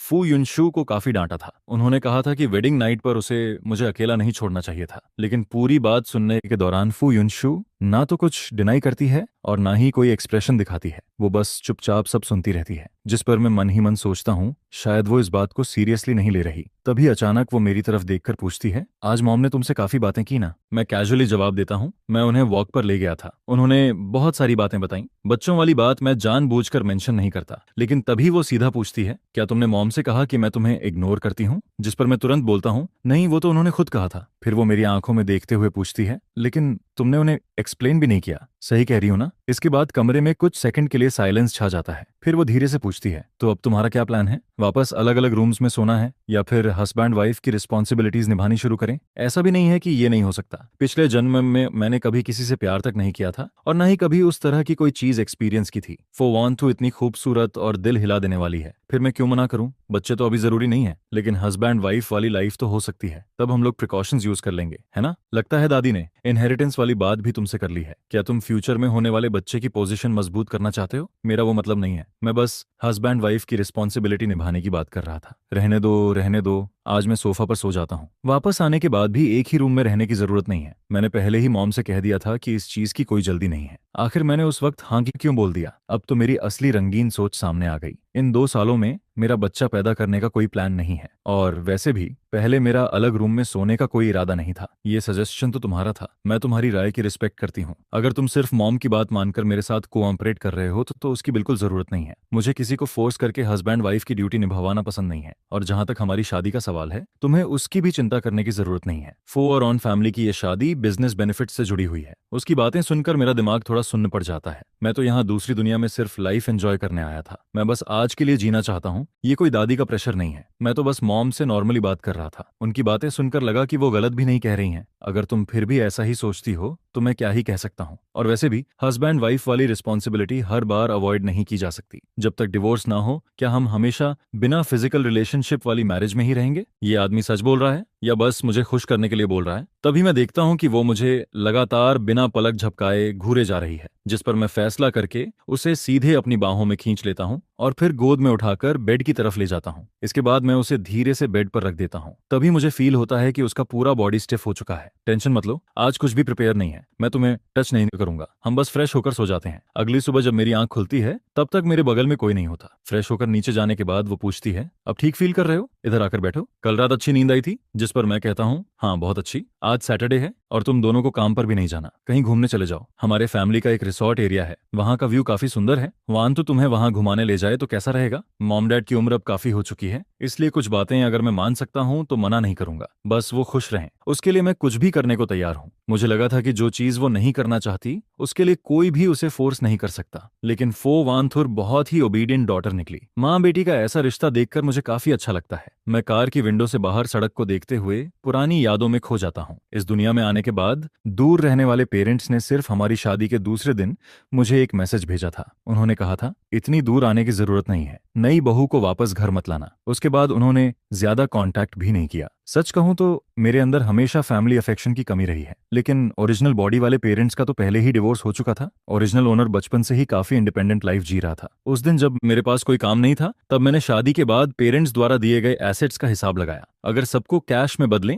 तो करीब 100 मिलियन से ज्यादा की प्रॉपर्टी निकलती है। कैश के अलावा उसमें बहुत सारी रियल एस्टेट और कंपनी शेयर्स भी शामिल हैं। मतलब अगर मैं फो फैमिली पर डिपेंड ना भी करूं तब भी पूरी जिंदगी आराम से काट सकता हूं। हालांकि ओरिजिनल ओनर अपने पेरेंट्स के करीब नहीं था, लेकिन उन्होंने उसे देने वाली चीजों में कभी कमी नहीं छोड़ी। फिर मुझे अपने पेरेंट्स याद आ जाते हैं। वो तो मेरी कॉलेज फीस तक नहीं दे पाए थे। पूरा खर्च मैंने खुद पार्ट टाइम जॉब्स करके निकाला था। जॉब मिलने के बाद भी मुझे घर पैसे भेजने पड़ते थे। इसी सोच में मुझे पता ही नहीं चलता कि कार रिजॉर्ट की पार्किंग में पहुंच चुकी है, जिस पर वो पूछती है, क्या सोच रहे हो? पहुंच गए हैं, नीचे उतरते हैं। मैं अपने चेहरे पर हल्का थपथपाता हूँ। पता नहीं क्यों बेकार की बातें सोचता रहता हूँ। अभी की लाइफ इतनी आरामदायक है, मुझे खुश रहना चाहिए। कार से उतरते ही मुझे कुछ बड़े पुराने पेड़ दिखाई देते हैं। तभी मैं रुककर फोटो ले रहा होता हूँ और दूसरी तरफ फोवांतु टिकट काउंटर वाले स्टाफ से कुछ बात कर रही होती है। तभी कोई आवाज देता है, जीजा जी, जिस पर मैं तुरंत पहचान जाता हूँ। ये फो तिन्हा है, फो वैंतु का कजन। सही कहें तो वो सेकंड फैमिली ब्रांच का अडॉप्टेड सन है। नॉवेल में मेंशन था कि नाम तिन्हा जब 6 साल का था तब उसकी रियल फैमिली के साथ एक्सीडेंट हो गया था। बाद में सेकंड मैडम ने उसे अडॉप्ट कर लिया और वो पूरे परिवार का लाडला बन गया क्योंकि वो सबसे छोटा था, ऊपर से क्यूट और ओबीडियंट भी, इसलिए एल्डर्स भी उसे बहुत प्यार करते थे और बड़े भाई बहन भी बचपन से उसे पैम्पर करते आए थे। जिस पर फो वानथुर उससे पूछती है, यहाँ काम कैसा चल रहा है, ज्यादा बिजी तो नहीं रहते? वो जवाब देता है, सब बहुत अच्छा है। जब मैं यहाँ आया तब समर सीजन भी खत्म हो चुका था। थैंक्स सिस्टर, आपने डैड से कहकर मुझे यहाँ काम दिलवाया। मुझे ये जगह बहुत पसंद है। जिस पर वो मुस्कुराकर कहती है, पसंद है तो अच्छी बात है। आज सैटरडे है इसलिए मैं और तुम्हारे जीजा बस थोड़ा घूमने आए हैं। तभी वो एक्साइटेड होकर कहता है, तो फिर मैं आप दोनों को घुमाता हूँ। वैसे भी अभी मैं फ्री हूँ। सिस्टर जीजा, आप दोनों को ऐसे कभी कभी डेट पर निकलना चाहिए। तभी वो हंसते हुए कहती है, हमें तो दादी ने जबरदस्ती भेजा है, नहीं तो हम दोनों कहाँ बाहर निकलते। इसके बाद हम साइट सीइंग कार की पीछे वाली सीट पर बैठ जाते हैं। तीन हार रास्ते भर व्यूज के बारे में एक्सप्लेन करता रहता है। चारों तरफ का सीनरी बहुत सुंदर होता है और कई लोग खुले मैदान में कैंपिंग भी कर रहे होते हैं। तभी वो पूछता है, आज आप लोग यहीं रुकना चाहेंगे? यहाँ के ट्री हाउसेस बहुत शानदार हैं। दोपहर में सनसेट दिखता है और रात में स्टार्स भी साफ दिखाई देते हैं। ये सुनकर मैं तुरंत एक्साइटेड हो जाता हूँ। मेरे सामने बना ट्री हाउस पूरा वुडन स्ट्रक्चर का होता है। ऊपर जाने के लिए स्टेयर्स हैं और नीचे आने के लिए स्लाइड लगी हुई है। वहाँ एक स्विंग भी टंगा हुआ है। ट्री हाउस की बड़ी सी विंडो पर विंड चाइम्स लटक रही होती हैं जो बहुत सुंदर लगती हैं। जिस पर मैं पूछता हूँ, क्या हम सच में यहाँ रुक सकते हैं? मैं इमेजिन भी नहीं कर सकता कि मैं कितना खुश हूँ। वो हंसते हुए कहता है, बिल्कुल रुक सकते हैं, ये सब अपना ही है। जीजा जी, आपको जो रूम पसंद आए उसमें रह सकते हैं। जिस पर मैं कहता हूँ, तुम अरेंज कर दो, आज हम यहीं रुकेंगे। इसके बाद वो बताता है कि यहाँ हर दिन लोग सफाई करने आते हैं। अभी मैं किसी को एक्स्ट्रा सामान प्रिपेयर करने के लिए बोल देता हूँ। ये कहकर वो मुझे आंख मारता है। उसका वो विंक देखकर ही समझ आ जाता है कि उसके दिमाग में जरूर कुछ चल रहा है। इसके बाद हम कुछ और जगह घूमते हैं, फिर रेस्टोरेंट जाकर खाना खाते हैं। तभी वो कहता है, सिस्टर जीजा, दोपहर में मेरी मीटिंग है इसलिए मैं आगे आपके साथ नहीं रह पाऊंगा। ट्री हाउस सब तैयार करवा दिया है, आप लोग पहले जाकर थोड़ा रेस्ट कर लीजिए, फिर बाद में घूमना। जिस पर फोवांथुर कहती है, ठीक है, तुम अपना काम देखो, हम दोनों खुद घूम लेंगे। फोवांथु मेरे पीछे चलते हुए हल्के से मुस्कुरा रही होती है। वो मुझे देखते हुए पुरानी यादों में खो जाती है। उसकी पूरी जिंदगी में अगर वो खाना, सोना और पढ़ाई नहीं कर रही होती तो या तो टैलेंट क्लासेस में जाने के रास्ते में होती या फिर कंपनी में काम कर रही होती। मैं हमेशा उन लोगों से जलता था जो अपने पेरेंट्स के साथ घूमने जाया करते थे और उन दोस्तों से भी जो स्कूल खत्म होने के बाद अपने फ्रेंड्स के साथ मूवी देखने या शॉपिंग करने चले जाते थे। मेरी यूथ में शायद कोई अच्छी मेमोरीज थी ही नहीं। बाद में जब मैं बड़ा हुआ तब डैड ने धीरे धीरे कंपनी की रिस्पॉन्सिबिलिटी मेरे हाथों में दे दी, जिस पर मुझे अपने कंधों पर और ज्यादा प्रेशर फील होने लगा। बस पिछले 2 सालों में ही मैंने अपने नीचे 2 कैपेबल असिस्टेंट्स तैयार किए, जिसके बाद कभी कभी खुद के लिए थोड़ा टाइम निकाल पाता हूँ और फैमिली के साथ ऐसे बाहर घूमने आ पाता हूँ। ये पहली बार है। तभी फोवांथुर आवाज लगाती है, जल्दी इधर आओ, डोर खोलो ना, अंदर जाकर देखना है, जल्दी करो। वानथुर तो निकलने से पहले ही की दे चुकी थी। पता नहीं ये वुमन पीछे क्या कर रही है, लेकिन सच कहूँ जब ये हंसती है ना तब बहुत खूबसूरत लगती है। जिस पर मैं कहता हूँ, जल्दी डोर खोलो। डोर खुलते ही सामने एक बड़ा सा सॉफ्ट बेड दिखाई देता है। मैं आगे बढ़कर देखता हूँ, वहाँ बेड पर 2 साफ पैजामे रखे होते हैं और उनके बगल में एक छोटा सा बॉक्स भी रखा होता है। ये जरूर उस शैतान फो तिन्हा की हरकत होगी। तभी समझ आता है कि वो बार बार मुझे आंख क्यों मार रहा था। असली मतलब तो ये था। सच में काफी थॉटफुल निकला वो। फोवांथुर की नजर भी उस बॉक्स पर पड़ जाती है। ऊपर से वो काम दिखने की कोशिश करती है लेकिन उसके हल्के लाल हुए चीक्स सब रिवील कर देते हैं। फिर वो कहती है, तुम पहले शॉवर ले लो, वैसे भी तुम रेस्ट करना चाहते थे ना। खाना खाने के बाद मुझे थोड़ी नींद आ रही है, ऊपर से सुबह भी जल्दी उठ गई थी, अब तो आंखें बंद होने लगी हैं। जिस पर मैं पैजामे लेकर बाथरूम में चला जाता हूँ। नहाकर बाहर आता हूँ तो देखता हूँ कि फोवांथुर सोफा पर बैठकर बुक पढ़ रही होती है। मैं पूछता हूँ, क्या तुम रेस्ट नहीं करोगी? जिस पर वो जवाब देती है, तुम पहले सो जाओ, मैं शॉवर लेकर आती हूँ। ये सुनकर मैं सीधे बेड पर लेट जाता हूँ। कुछ ही देर में मेरी आंख लग जाती है और मैं गहरी नींद में सो जाता हूँ।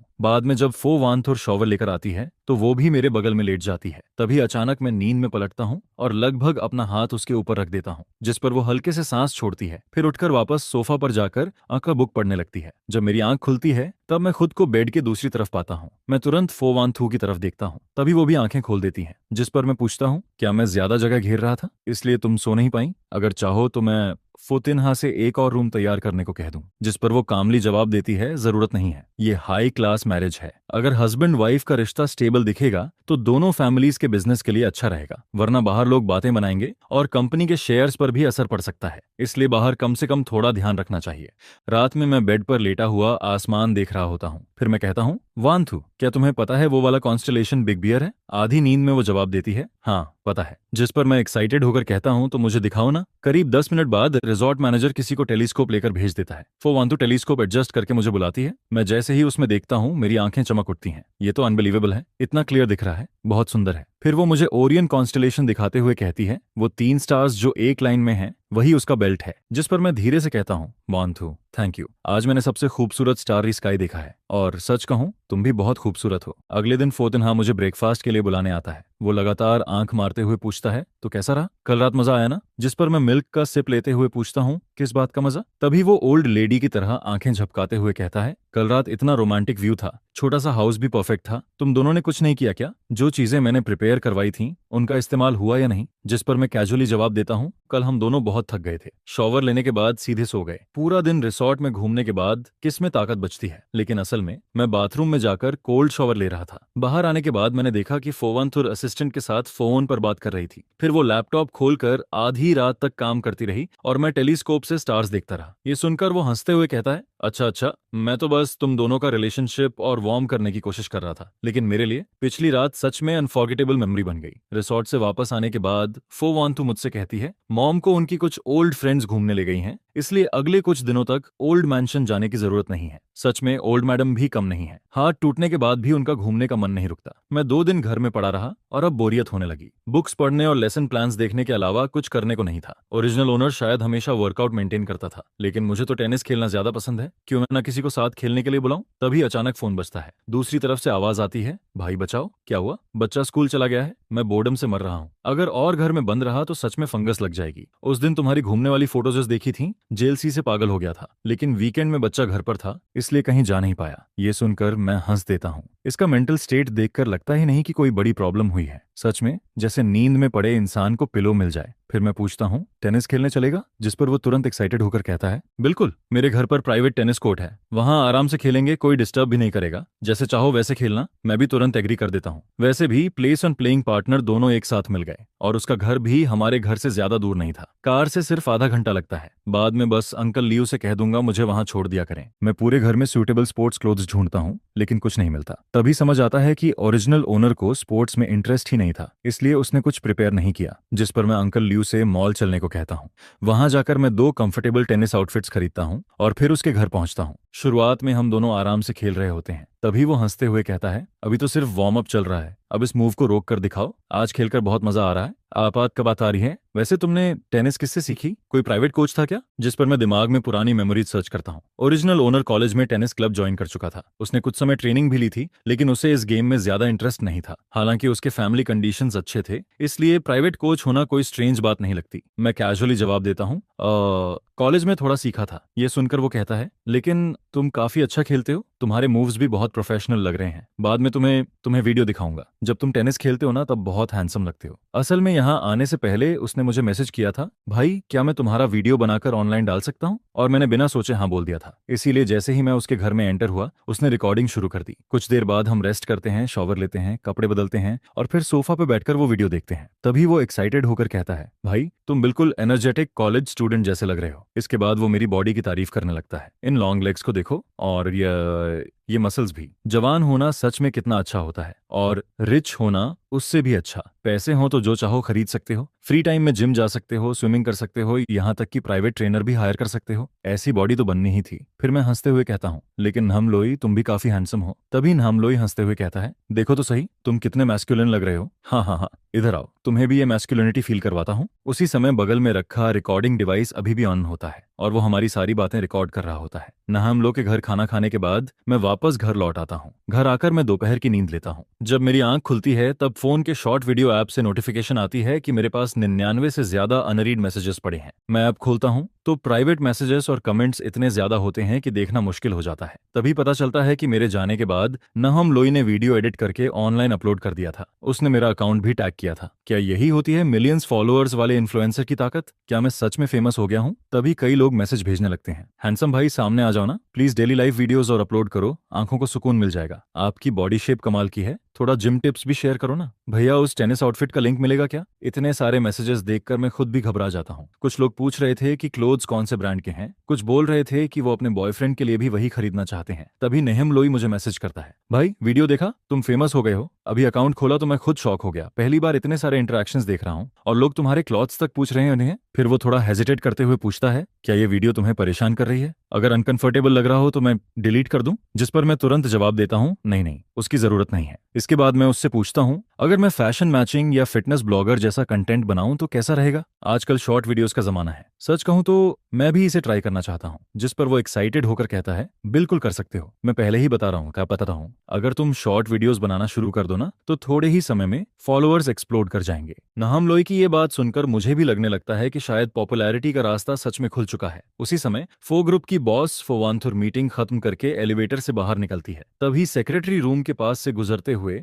वो कुछ लोगों की बातें सुन लेती है। तुम लोगों ने नहम लोई का नया वीडियो देखा? उसके साथ टेनिस खेलने वाला लड़का इतना हैंडसम है कि कमेंट्स में लोग पागल हो रहे हैं। दूसरी लड़की बोलती है, हाँ देखा, नहम लोई ने उसका पर्सनल अकाउंट भी टैग किया है, लेकिन उसके अकाउंट पर अभी ज्यादा कुछ नहीं है। फिर कोई कहता है, कमेंट्स में लोग पूछ रहे थे कि उसका गर्लफ्रेंड है या नहीं, लेकिन नहम लोई ने रिप्लाई किया कि वो मैरिड है। पता नहीं किस लड़की की किस्मत इतनी अच्छी है। दूसरी तुरंत बोल पड़ती है, उसका टेनिस आउटफिट देखा, लेटेस्ट लग्जरी ब्रांड वाला था और उसकी बॉडी सीरियसली परफेक्ट थी, मुझे तो लगता है उसके एब्स भी होंगे। और मैंने तो किसी को ये भी कहते देखा कि वो किम डे यूनिवर्सिटी का लेक्चरर है। ये सब सुनने के बाद फोवांथु वापस अपने ऑफिस में चली जाती है। फिर वो ऐप खोलती है जिसे वो बहुत कम इस्तेमाल करती थी। उसे याद आता है कि पहले जब वू और नेहम लोई ने अपना अकाउंट बनाया था तब उन्होंने ग्रुप में मैसेज करके सबसे फॉलो करने को कहा था। उस वक्त उसने शायद अपने दूसरे अकाउंट से उन्हें फॉलो किया था, लेकिन उसके बाद कभी ऐप खोला ही नहीं। वीडियो ढूंढना आसान था क्योंकि थंबनेल में साफ मैं और नहम लोई टेनिस खेलते दिखाई दे रहे थे। वीडियो देखते हुए फो वान थू को खुद एहसास नहीं होता कि उसकी नजरें लगातार मुझ पर टिकी हुई हैं। उस रात जब वो घर लौटती है तब मैं सोफा पर बैठा होता हूँ। फिर मैं पूछता हूँ, वान थू, अगर मैं घर पर वीडियोस बनाऊं तो तुम्हें कोई प्रॉब्लम तो नहीं होगी? जिस पर वो पूछती है, अचानक वीडियोस बनाने का मन कैसे हुआ? मैं मुस्कुराकर जवाब देता हूँ, 1 महीने से घर पर हूँ, खाली बैठे बैठे बोर्डम होने लगी थी, इसीलिए सोचा कुछ नया ट्राई करूं। वो शांत आवाज में कहती है, अगर ट्राई करना चाहते हो तो करो, लेकिन पहले से मेंटली तैयार रहना, नेगेटिव कमेंट्स भी आएंगे और खुद पर ज्यादा प्रेशर मत लेना। असल में वो कहना चाहती थी कि हमारे घर में तुम्हें पैसे कमाने की जरूरत नहीं है, लेकिन फिर शायद उसे लगा कि ऐसा कहना मेरी रिस्पेक्ट कम करना होगा। मैं समझ जाता हूँ कि वो मेरी चिंता कर रही है, इसलिए मैं हंसकर कहता हूँ, मुझे पता है, मैं इसे बस हॉबी की तरह देख रहा हूँ और इससे नई स्किल्स भी सीखने को मिलेंगी। मैं खुद पर प्रेशर नहीं डालूंगा, अभी तो मुझे इससे पैसे कमाने की भी जरूरत नहीं है, इसलिए मैं आराम से वीडियोस बना सकता हूँ। ज्यादा टाइम स्क्रिप्ट्स लिखने, कैमरा एंगल्स और एडिटिंग सीखने में लगा सकता हूँ, तभी तो अपने पसंद का कंटेंट बना पाऊंगा। फिर वो पूछती है, आज तुम नहम लोई के साथ घूमने गए थे? सच कहूं, मुझे थोड़ा सरप्राइज हुआ। जिस पर मैं पूछता हूँ, तुमने वीडियो देख लिया? तभी अचानक मेरे दिमाग में आता है, कहीं वो ये तो नहीं सोच रही कि मैं अटेंशन मिलने के बाद वीडियोस बनाना शुरू कर रहा हूँ। वो धीरे से जवाब देती है, आज ऑफिस में सब लोग उसी की बातें कर रहे थे, इसलिए क्यूरियोसिटी में देख लिया, लेकिन कमेंट्स पढ़ते वक्त मुझे थोड़ा अजीब लग रहा था। इतने सारे लोग तुम्हारे बारे में बातें कर रहे थे, पता नहीं क्यों दिल थोड़ा अनईजी हो गया। इसके बाद मैं उसे बताता हूँ, नहम लोई ने बच्चे को किंडरगार्टन छोड़ने के बाद मुझे कॉल किया था, वो घर में बोर हो रहा था, वैसे भी मैं टेनिस खेलना चाहता था, तो हम दोनों तुरंत रेडी हो गए। सच कहूं, उसके घर का टेनिस कोर्ट बहुत बड़ा है, हम दोनों ने पूरा सुबह खेला, बहुत मजा आया। फिर हम दोनों लिविंग रूम के सोफा पर जाकर बैठ जाते हैं। तभी वांतु पूछती है, तुम्हें टेनिस इतना पसंद है? मैं जवाब देता हूँ, हाँ, कॉलेज के समय से खेल रहा हूँ, सो खाता हूँ, मास्टर्स के दौरान ज्यादा टाइम नहीं मिला इसलिए छोड़ दिया था, अब थोड़ा फ्री हूँ तो फिर से शुरू करना चाहता हूँ। फिर मैं उससे पूछता हूँ, वांथू, तुम्हें टेनिस खेलना आता है? सुना है वो भी अच्छा खेलती है, कभी हम दोनों कपल्स साथ में खेल सकते हैं। जिस पर वो हल्का मुस्कुराकर कहती है, हाँ, मुझे थोड़ा बहुत आता है।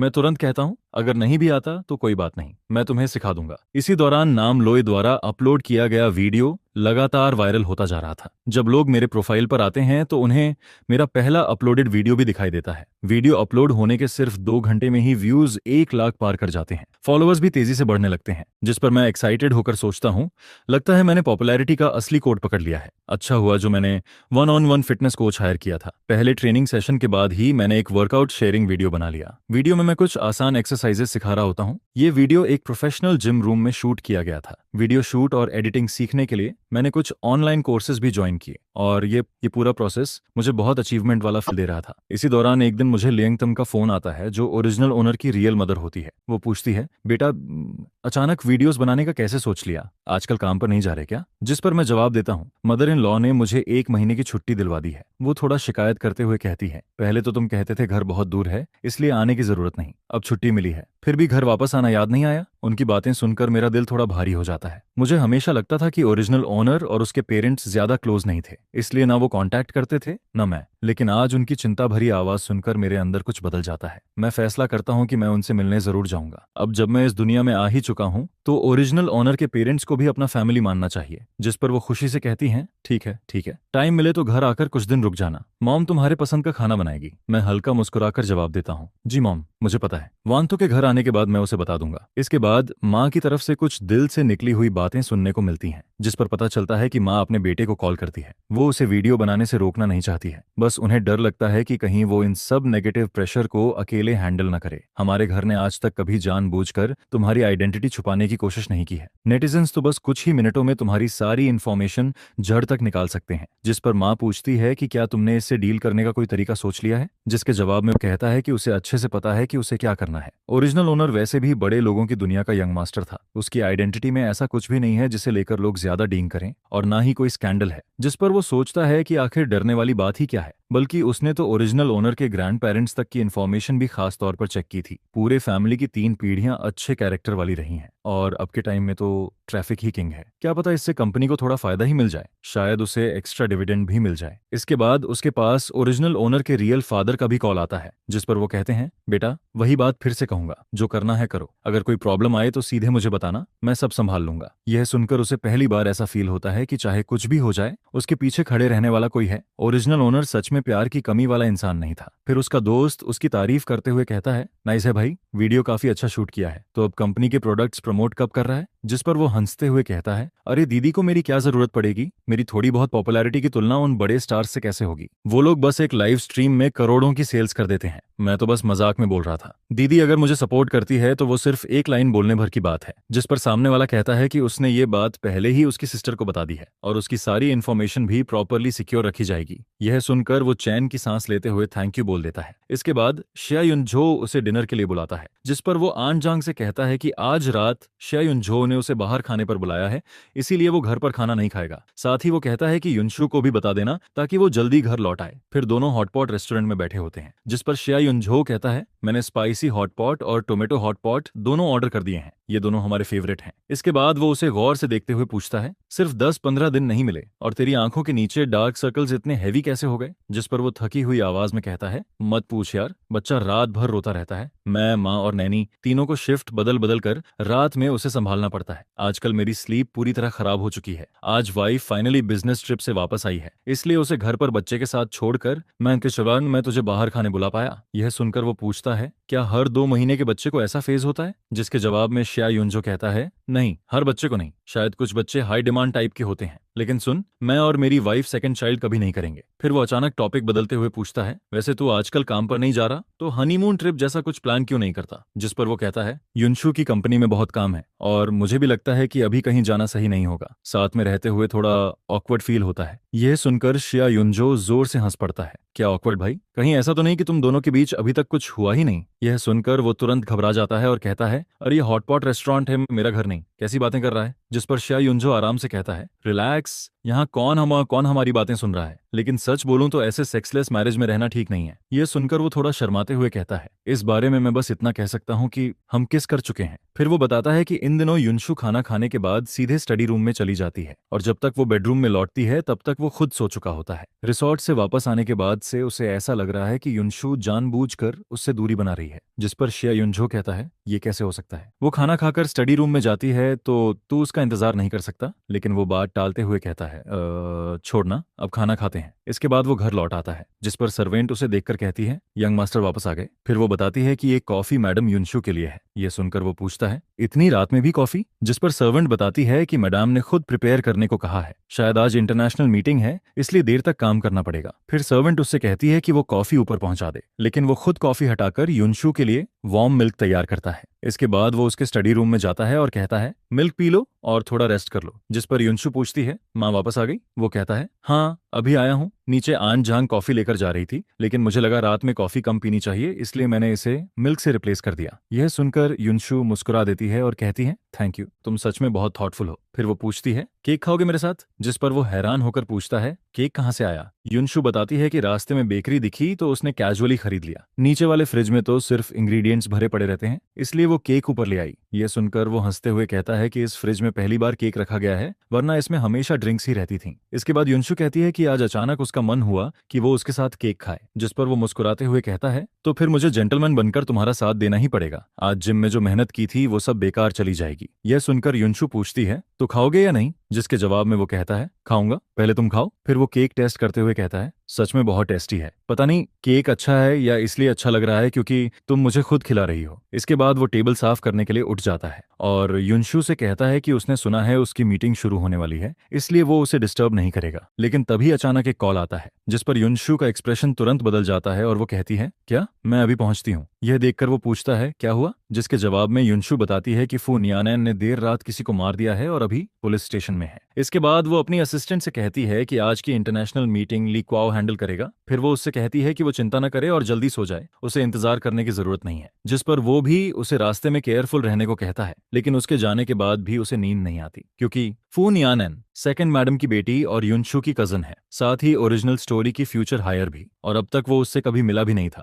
जिस पर वो क्यूरियोसिटी में उसका नाम इंटरनेट पर सर्च करता है और उसे फू नियानैन का शॉर्ट वीडियो अकाउंट मिल जाता है। वीडियोस में वो काफी एनर्जेटिक लड़की दिखाई देती है, साथ ही फैक्ट्री वर्कर्स के साथ भी बहुत अच्छे से घुल मिलकर रहती है। फिर एक वीडियो के नीचे कमेंट दिखता है, अरे सिस्टर नियानैन, क्या आप अपने ही फैमिली फैक्ट्री में काम कर रही हो? मेहनत करते रहो, सिस्टर युनशु तुम्हारे साथ गलत नहीं होने देगी, जल्दी ही तुम्हें हेडक्वार्टर्स में बुला लिया जाएगा। जिसके जवाब में फू नियानैन ने लिखा होता है, आई लव फैक्ट्री, फैक्ट्री मुझे खुश रखती है। यह देखकर उसे याद आता है कि नॉवेल में एक बार मीटिंग के दौरान फू नियानन ने बताया था कि ग्रेजुएशन के तुरंत बाद उसे फैक्ट्री में ट्रेनिंग के लिए भेजा गया था, फिर अलग अलग डिपार्टमेंट्स में भी काम कराया गया, यानी युनशु ने उसे कोई स्पेशल प्रिविलेज नहीं दिया था, उसने भी नीचे से शुरू किया था। यह सब देखकर उसे लगता है कि सेकंड मैडम, फू शिंगहे और फू नियानैन, ये तीनों लोग काफी अच्छे हैं। अब बस युनशु के सेकंड अंकल ही ऐसे हैं जिनसे वो अभी तक नहीं मिला। लेकिन तभी गलती से उसका हाथ स्लिप हो जाता है और वो फू नियानैन की पोस्ट लाइक कर देता है, जिस पर वो तुरंत फ्रीज हो जाता है। उसे लगता है कि शायद फू नियानैन ने उसकी लाइक नोटिस कर ली होगी और अब वो ये बात युनशु को भी बता देगी। इसके बाद युनशु का मैसेज आता है, अभी तक सोए नहीं, चिंता मत करो, उसने सिर्फ सेल्फ डिफेंस में ऐसा किया था। ये सुनकर वो थोड़ा शांत हो जाता है और युनशु से कहता है कि वो जल्दी वापस आ जाए। लेकिन जब युनशु रात में लौटती है तब तक उसकी सारी नींद उड़ चुकी होती है। वंस उसकी स्लीप टूट जाए फिर उसके लिए दोबारा सोना आसान नहीं रहता। जिस पर फो वांथू वापस आकर धीरे से पूछती है, तुम अभी तक सोए नहीं? जिसके जवाब में वो कहता है, नींद नहीं आ रही थी इसलिए बस नॉक पड़ रहा था। फिर वो तुरंत पूछ बैठता है, वैसे आज रात आखिर हुआ क्या था? जिस पर फो वांथू आराम से कहती है, कोई बड़ी बात नहीं थी। इसके बाद वो बाथरूम में चली जाती है, लेकिन जब तक वो नहाकर बाहर आती है तब तक वो आधा सो चुका होता है। फिर फो वांथू आकर उसके बगल में लेट जाती है। शायद पेट के बल सोना अनकंफर्टेबल लग रहा था, इसलिए नींद में ही वो करवट बदल देता है। लेकिन अगले ही पल उसका पूरा शरीर सीधे फो वांथू के सॉफ्ट बॉडी के ऊपर आ गिरता है, जिस पर वो झटके से जाग जाता है। अब दोनों के चेहरे एक दूसरे से बस कुछ इंच की दूरी पर होते हैं। वो उसकी बॉडी वार्मथ और शॉवर जेल की हल्की खुशबू को साफ फील कर सकता था, जिस पर उसे पिछली बार वाला अनफॉरगेटेबल किस याद आ जाता है। लेकिन इस बार वो तुरंत किस नहीं करता, बल्कि चुपचाप उसके रिएक्शन को देखने लगता है।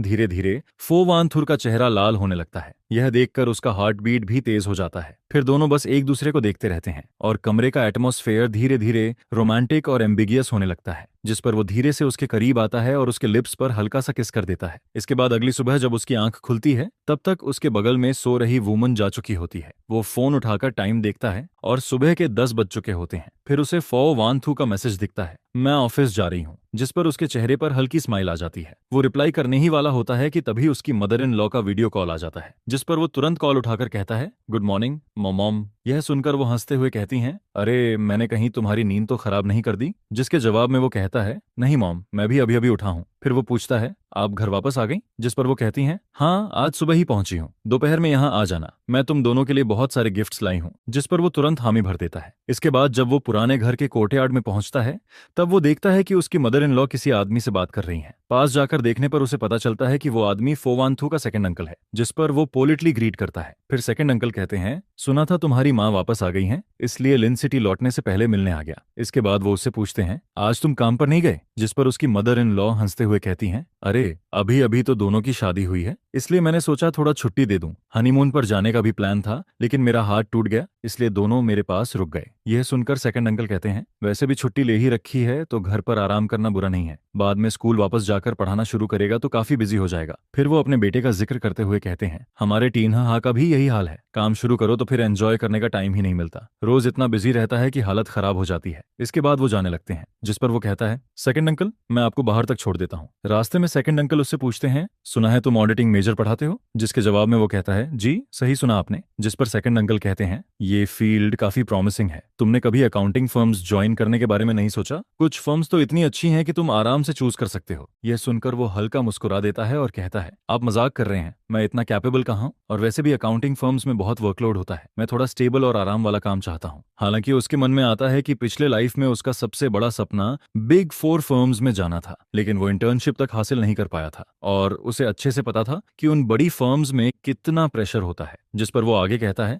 मेरे लिए एक नॉर्मल लेक्चरर बनकर रहना ही काफी अच्छा है। यह सुनकर सेकंड अंकल बस हल्का सा सिर हिलाते हैं और कुछ नहीं कहते। फिर वो कार में बैठकर वहां से निकल जाते हैं, लेकिन उनके जाने के बाद भी वो उनकी बातों के बारे में सोचता रहता है। तभी ओल्ड मैडम उसका हाथ पकड़कर कहती हैं, आगे से अपने सेकंड अंकल से थोड़ा सावधान रहना। जिस पर वो आगे बताती हैं, उसका दिमाग बहुत चालाक है, सामने कुछ और पीछे कुछ और करता है, बहुत केयरफुल रहना। फिर वो पुराने दिनों की बातें बताने लगती हैं। जब मैं और तुम्हारे फादर बिजनेस शुरू कर रहे थे, तब ग्रैंडफादर ने हमें कुछ शुरुआती पैसे दिए थे, लेकिन फोकिन वी को लगा कि ग्रैंडफादर उसे इग्नोर कर रहे हैं, इसलिए उसने भी पैसे मांगे और हमारे जैसा बिजनेस शुरू किया। लेकिन बाद में जब हमारा बिजनेस सक्सेसफुल हो गया, तब वो जिद करने लगा कि ग्रैंडफादर ने सीक्रेटली हमें एक्स्ट्रा सपोर्ट दिया था, इसलिए वो कंपनी का आधा हिस्सा मांगने लगा। उस वक्त ग्रैंडफादर बहुत बीमार थे। तुम्हारे फादर नहीं चाहते थे कि फैमिली फाइट की वजह से वो चैन से आंखें भी बंद न कर पाएं, इसलिए उन्होंने कंपनी का आधा हिस्सा उसे दे दिया। लेकिन बाद में वो उस हिस्से को लेकर सीधे लिन सिटी चला गया और अलग कंपनी शुरू कर दी। हमेशा यही साबित करना चाहता था कि वो हमसे ज्यादा कैपेबल है, लेकिन इतने सालों बाद भी उसकी कंपनी में कोई खास प्रोग्रेस नहीं हुई।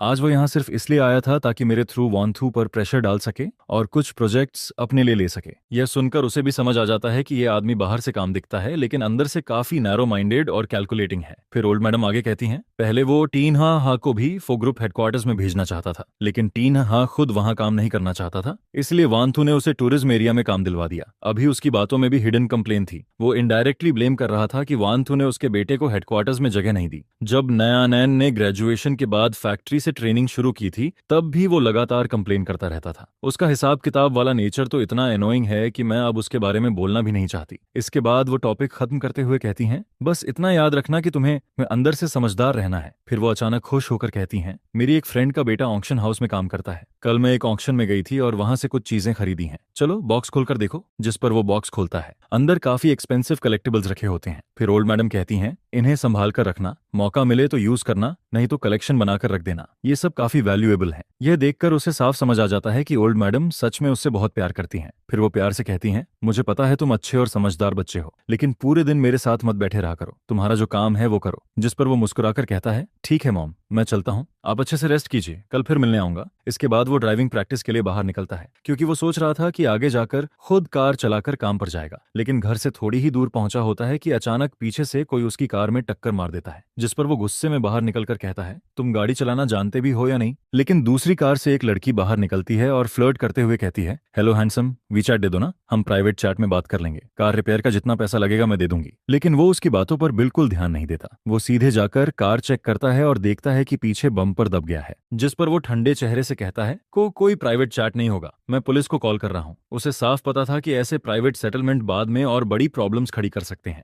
इसके बाद ट्रैफिक पुलिस जल्दी ही वहां पहुंच जाती है और दोनों को गाड़ियां साइड में लगाने के लिए कहती है ताकि मामला सेफली हैंडल हो सके। लेकिन तभी सामने एक ब्लैक कार आकर रुकती है और अगले ही पल फोवानथू जल्दी से बाहर निकलती है, जिस पर वो घबरा कर पूछती है, अनथान तुम ठीक हो ना? जिसके जवाब में वो कहता है, मैं ठीक हूँ, गलती सामने वाली की थी, ट्रैफिक पुलिस सब हैंडल कर चुकी है। फिर वो हैरानी से पूछता है, लेकिन तुम यहाँ कैसे पहुंच गई? जिस पर फो वान तू कहती है, तिन्ह हाँ ने मुझे बताया, मुझे चिंता हो रही थी इसलिए खुद देखने चली आई। ये सुनकर वो मन ही मन सोचने लगता है कि फो तिन्ह हाँ का मुंह सच में बहुत फास्ट है।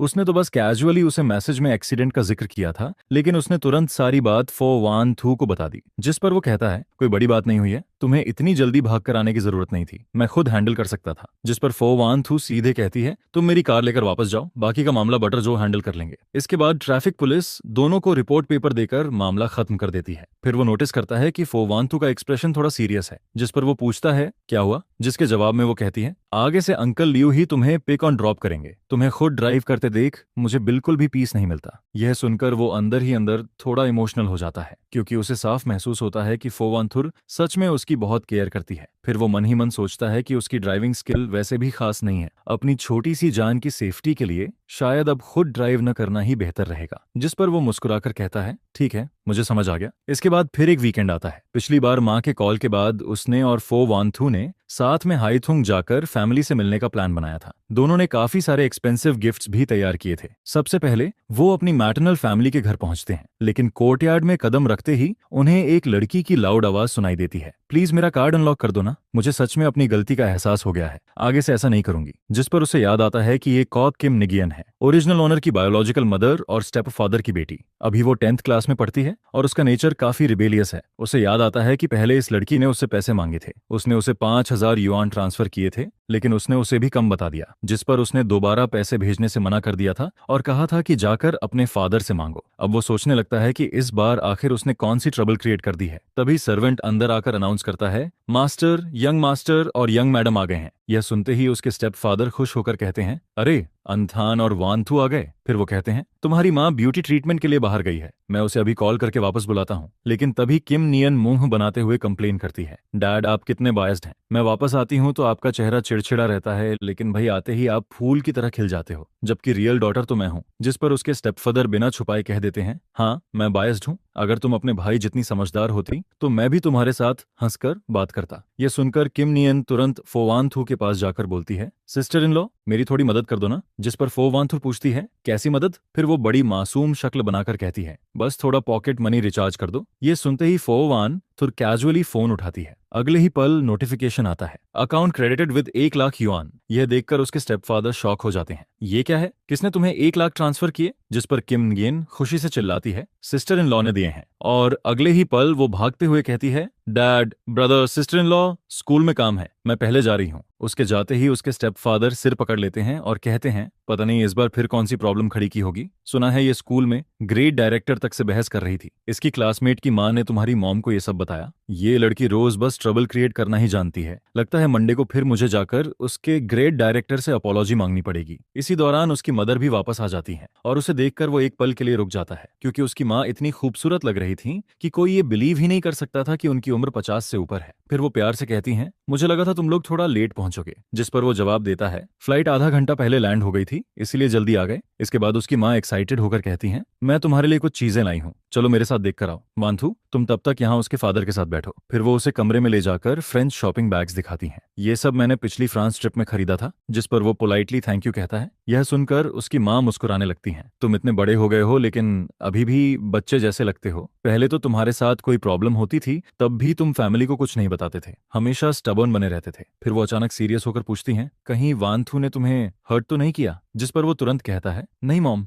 वानथू मेरे साथ बहुत अच्छी है, मैं बहुत अच्छा लाइफ जी रहा हूँ, सर का हूँ। यह सुनकर उसकी माँ राहत की सांस लेती हैं, मैं बस ये जानना चाहती थी कि शादी के बाद तुम्हारी लाइफ कैसी चल रही है, अगर कभी कुछ हो तो मुझे जरूर बताना, सब कुछ अकेले सहते मत रहना। जिस पर वो हल्की स्माइल के साथ कहता है, आप टेंशन मत लीजिए, यहाँ सब लोग बहुत अच्छे हैं, मैं सच में बहुत खुश हूँ। यह सुनकर उसकी माँ थोड़ी इमोशनल हो जाती हैं, पता है शादी के बाद तुम बिल्कुल बदल गए हो, पहले तो तुम मेरे साथ बैठकर बातें भी नहीं करते थे, अगर मैं ज्यादा पूछती तो इरिटेट हो जाते। जिस पर वो कहता है, शायद शादी के बाद सोच बदल गई है और इतनी मुश्किल से घर आया हूं तो ऑब्वियसली आपके साथ अच्छे से बात करना चाहता हूं। यह सुनकर उसकी माँ की आंखों में खुशी साफ दिखने लगती है, मेरा बेटा सच में बड़ा हो गया है। फिर वो उसे कई क्लोथ्स और ज्वेलरी ट्राई करवाती हैं, साथ ही कहती हैं कि ये सब वंथु के लिए भी खरीदा है। वापस जाते समय सब साथ लेकर जाना। इसके बाद नीचे से उसकी माँ की आवाज आती है, डियर आज लंच मैं खुद बनाऊंगी, बताओ सबको क्या खाना है। जिस पर उसके स्टेपफादर हंसते हुए कहते हैं, मुझे क्या पसंद है ये तुम्हें नहीं पता क्या, बच्चों से पूछो। फिर वो दोनों से पूछती हैं कि उन्हें क्या खाना है। तभी उसके स्टेपफादर तुरंत कहते हैं, धीरे चलो, अपनी वेस्ट का ध्यान रखो। जिस पर वो हंसते हुए कहती हैं, कोई बात नहीं, तुम हो ना। यह देखकर किम नियन तुरंत कंप्लेन करती है, बस करो आप लोग, इतना डॉग फूड देखकर ही मेरा पेट भर गया। जिस पर उसके स्टेप फादर हंसते हुए कहते हैं, तुम और तुम्हारा फ्यूचर हस्बैंड भी ऐसा कर सकते हो। यह सुनकर वो एक पल के लिए फ्रीज हो जाता है और बगल में बैठी फो वान थू की तरफ देखने लगता है। सरप्राइजिंगली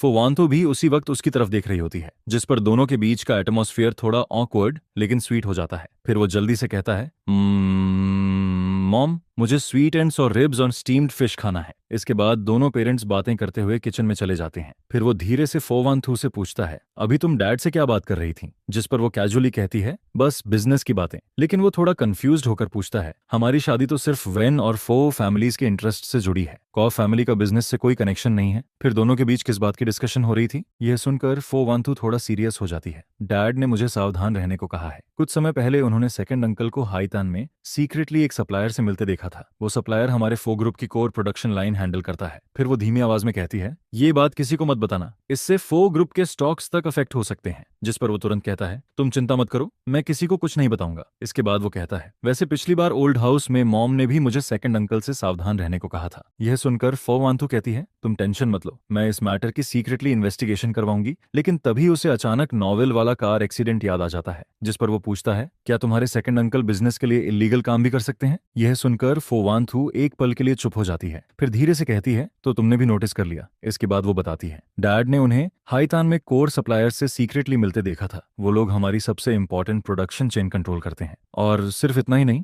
मॉम ने मुझे पहले भी बताया था कि जब फैमिली शुरू में स्ट्रगल कर रही थी तब सेकंड अंकल इनहेरिटेंस के लिए प्रॉब्लम्स क्रिएट करते रहते थे। अब कुछ लोग सीक्रेटली हमारे करीब आने की कोशिश कर रहे हैं। साफ दिख रहा है कि उनका टारगेट फो ग्रुप है। पहले मैं वर्स्ट पॉसिबिलिटी के बारे में सोचने से बच रही थी, लेकिन अब उनके एक्शंस बहुत ऑब्वियस होते जा रहे हैं। फिर वो उसका हाथ पकड़कर कहती है, वेंथान ये बहुत डेंजरस है, तुम इसमें डायरेक्टली इन्वॉल्व मत होना, मुझे डर है कि वो तुम्हें टारगेट बना सकते हैं। यह सुनकर वो बिना हिचकिचाए कहता है, लेकिन मैं तुम्हारा हस्बैंड हूँ, मॉम भी मुझे फैमिली मानती हैं, मैं कैसे तुम्हें ये सब अकेले हैंडल करने दूं। हम बस थोड़ा केयरफुल रहेंगे, ज्यादा से ज्यादा जहां भी जाएंगे अंकल लियू को साथ रखेंगे, तब कुछ नहीं होगा। यह सुनकर फो वान थू की आंखों में हल्की वार्मथ आ जाती है। इसके बाद वो लोग हाईतान में 2 दिन और रुकते हैं, जिस पर उसकी माँ उसे बार बार याद दिलाती हैं, वान थू पर बहुत काम का प्रेशर है, ध्यान रखना कि वो टाइम पर खाना खाए, उसे हर वक्त सिर्फ कॉफी पीकर मत रहने देना। जिस पर वो कॉन्फिडेंस के साथ कहता है, मॉम आप टेंशन मत लीजिए, मैं रोज उसे प्रॉपरली खाना खिलाऊंगा। फिर उसके स्टेपफादर भी सीरियस होकर कहते हैं, अगर फोक इन्हें वी की तरफ से कोई भी अनयूजुअल मूवमेंट दिखे तो तुरंत मुझे कॉल करना। राजधानी में अभी भी मेरे कुछ कनेक्शंस हैं जो मदद कर सकते हैं। जिस पर वो सिर हिलाकर कहता है, जी मुझे याद रहेगा। और तभी जाते जाते किम नियन फिर से उसके पास आकर मुस्कुराते हुए कहती है, सिस्टर इन लॉ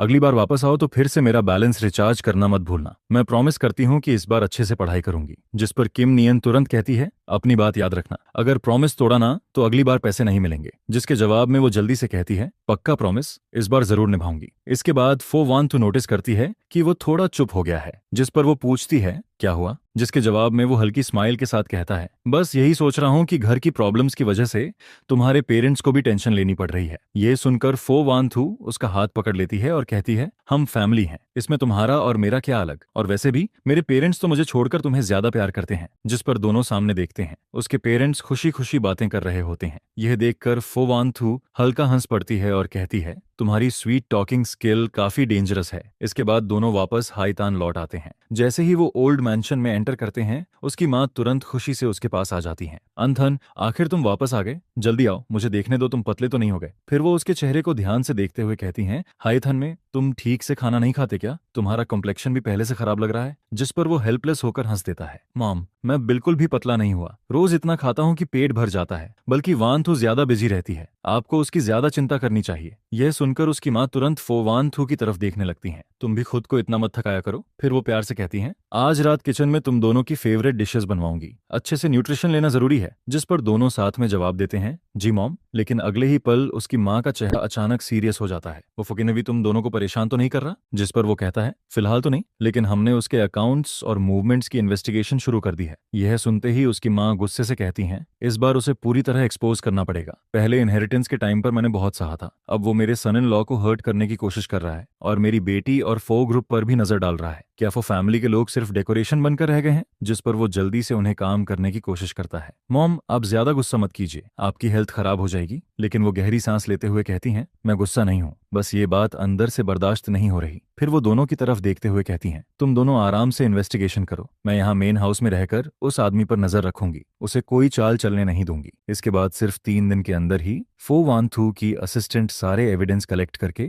वापस राजधानी लौट आती है, जिस पर वो रिपोर्ट देते हुए कहती है, प्रेसिडेंट, सारी इन्वेस्टिगेशन क्लियर हो चुकी है। वाइस प्रेसिडेंट फो ने लिन सिटी ब्रांच के फंड्स में गड़बड़ की है। उसने 300 मिलियन युआन अपनी पर्सनल डेट्स चुकाने में इस्तेमाल किए हैं। सिर्फ इतना ही नहीं, उसने बाहर के कॉम्पिटिटर्स के साथ मिलकर वेस्ट सिटी वाले कोर प्रोजेक्ट को हथियाने की भी प्लानिंग की है। और सबसे डेंजरस बात यह है कि उसने सीक्रेटली आपकी कार के ब्रेक सिस्टम के साथ छेड़छाड़ करवाई थी। वो एक्सीडेंट क्रिएट करना चाहता था। यह सुनकर उसे तुरंत प्रीवियस असिस्टेंट का कार एक्सीडेंट याद आ जाता है। अब उसे समझ आता है कि वो सब भी उसी आदमी की प्लानिंग थी। जिस पर फोवानथुर कोल्ड एक्सप्रेशन के साथ कहती है, कल सुबह 10 बजे इमरजेंसी बोर्ड मीटिंग अरेंज करो। अगले दिन बोर्ड मीटिंग शुरू होती है एंड फोवानथुर सबके सामने अनाउंस करती है, फोकिन्ह वी ने अपनी पोजीशन का मिसयूज करके कंपनी फंड्स एम्बेजल किए हैं, साथ ही कंपनी प्रेसिडेंट की हत्या की कोशिश भी की है। सारे एविडेंस कंफर्म हो चुके हैं। आज से उसे उसके सारे पोजीशन से रिमूव किया जाता है और लॉ के हिसाब से क्रिमिनल इन्वेस्टिगेशन शुरू होगी। यह सुनकर फोकिन्ह वी तुरंत गुस्से में चिल्लाने लगता है, ये सब झूठ है, तुम लोग मुझे फंसा रहे हो। जिस पर फोवानथु बिना एक्सप्रेशन बदले कहती है, तुम्हें फंसाया गया है या नहीं, इसका जवाब जज देगा। इसके बाद यह खबर ओल्ड मैंशन तक पहुंच जाती है, जिस पर सेकंड मैडम गुस्से में चिल्लाती है, फोवानथु, तुम्हारी हिम्मत कैसे हुई मेरे हस्बैंड को अरेस्ट करवाने की? हमने तुम्हारे साथ कभी बुरा नहीं किया। लेकिन तभी ओल्ड मैडम गुस्से में टेबल पर हाथ मारती हैं। उसने मेरी बेटी और सन इन लॉ को नुकसान पहुंचाने की कोशिश की है। अगर तुमने और ड्रामा किया तो मैं तुम्हें भी इन्वेस्टिगेशन में घसीट दूंगी। इसके बाद पूरा मामला फाइनली सेटल हो जाता है। जिस पर फोवानथुर थकी हुई आवाज में उससे कहती है, अब आगे से कोई तुम्हें बली नहीं कर पाएगा। जिसके जवाब में वो मुस्कुराकर कहता है, ये सब तुम्हारी और मॉम की वजह से पॉसिबल हुआ है। फिर वो पूछता है, वैसे फोनिम का क्या होगा? जिस पर फोवंथु कहती है, उसने शुरू से आखिर तक कुछ गलत नहीं किया, बल्कि सीक्रेटली अपने फादर को रोकने की कोशिश करता रहा। वो एक समझदार बच्चा है, इसलिए मैं उसे फो ग्रुप के बेस लेवल डिपार्टमेंट से ट्रेनिंग शुरू करवाऊंगी। आगे वो अपनी एबिलिटी के दम पर आगे बढ़ेगा। यह सुनकर वो तुरंत कहता है, तुमने बिल्कुल सही डिसीजन लिया। इसके बाद वो फिर से यूनिवर्सिटी में क्लासेस लेना शुरू कर देता है, जिस पर उसके कॉलेग्स और स्टूडेंट्स उसे देखकर एक्साइटेड हो जाते हैं। एक कॉलेग शर्मिंदा होकर कहता है, प्रोफेसर वेन, पहले मैंने गलतफहमी में आपके बारे में काफी उल्टा सीधा बोला था, प्लीज उसे दिल पर मत लीजिए। जिस पर वो मुस्कुराकर कहता है, कोई बात नहीं, हम सब कोलेग्स हैं, पुरानी बातों को भूल जाओ। यह सुनकर सामने वाला तुरंत राहत की सांस लेता है। फिर स्टूडेंट्स भी उसके आसपास इकट्ठा हो जाते हैं। प्रोफेसर वेन, आपकी टीचिंग इतनी इजी टू अंडरस्टैंड होती है, आप तो हमारे सेवर हो। प्रोफेसर वेन, जल्दी न्यू शॉर्ट वीडियोस अपलोड कीजिए ना, हम सब इंतजार कर रहे हैं। जिस पर वो हंसते हुए कहता है, ठीक है, मैं कोशिश करूंगा ज्यादा वीडियोस अपलोड करने की। इसके बाद शाम को फोवानथु उसे पिक करने आती है, जिस पर वो पूछती है, आज क्लासेस कैसी थी, बहुत टायर्ड तो नहीं हो गए? जिसके जवाब में वो मुस्कुराकर कहता है, सब बहुत स्मूथली हुआ, स्टूडेंट्स भी मुझे काफी पसंद करते हैं, मुझे बिल्कुल टायर्ड फील नहीं हो रहा। फिर फोवानथु को अचानक कुछ याद आता है, अभी रेनली का कॉल आया था, उसने वीकेंड पर हमें टेनिस खेलने बुलाया है, वांग्यू भी आएगा। जिस पर वो एक्साइटेड होकर कहता है, ऑफ कोर्स जाएंगे, और इस बार तुम भी मेरे साथ खेलोगी, मैं खुद तुम्हें सिखाऊंगा, एक बार सीखोगी तो तुरंत समझ जाओगी। यह सुनकर फोवानथु हल्का मुस्कुरा देती है, ठीक है, इस बार सब तुम्हारी बात मानूंगी। इसके बाद वीकेंड पर दोनों रेनलई के घर पहुंचते हैं, जिस पर वांग्यू उन्हें देखते ही कहता है, ब्रोदर इन लॉ, आखिर तुम दोनों आ ही गए। मैंने आपका टेनिस वाला वीडियो देखा था, व्यू बहुत हाई थे, आप सच में अच्छा खेलते हो। जिस पर वो हंसते हुए कहता है, बस फन के लिए खेलता हूँ, कोई प्रोफेशनल प्लेयर नहीं हूँ। फिर वांग्यू मजाक करते हुए कहता है, अब तो आप इंटरनेट सेलिब्रिटी टीचर बन चुके हो, अगली बार वीडियो शूट करो तो मुझे भी साथ लेना। जिस पर वो जवाब देता है, जब चाहो आ जाना, बस मेरे साथ प्रैक्टिस करने का टाइम निकालना पड़ेगा। इसके बाद एक रात दोनों ओल्ड मैंशन में डिनर कर रहे होते हैं। तभी अचानक ओल्ड मैडम चॉपस्टिक्स नीचे रख देती हैं, जिस पर वो सीरियस होकर कहती हैं, मुझे तुम दोनों से एक जरूरी बात करनी है। फिर वो सीधे अनथान की तरफ देखकर कहती हैं, तुम दोनों की शादी को आधे साल से ज्यादा हो गया है, रिलेशनशिप भी इतना अच्छा है, तो क्या अब मुझे जल्दी से ग्रैंड चाइल्ड गोद में लेने का मौका नहीं मिलेगा? मैं पूरे दिन घर में खाली रहती हूँ, बस बच्चों की देखभाल करना चाहती हूँ। यह सुनकर वो थोड़ा ऑकवर्ड होकर कहता है, मॉम, ये सब नेचुरली होने दीजिए। लेकिन ओल्ड मैडम तुरंत कहती हैं, नेचुरली क्या, मैं तो रोज इंतजार कर रही हूँ कि कब मुझे ग्रैंड चाइल्ड देखने को मिले, मैं खुद उन्हें हेल्दी और चबी बनाकर बड़ा करूंगी। यह सुनकर फोवानथुर शर्म से उसकी तरफ देखने लगती है और उसके दिमाग में फ्यूचर इमेजिनेशन चलने लगती है। फिर सीन बदलता है, जिस पर अचानक फोवानथु एक्साइटेड होकर उसके सामने रिपोर्ट लेकर आती है, अनथान देखो, मैं प्रेग्नेंट हूँ,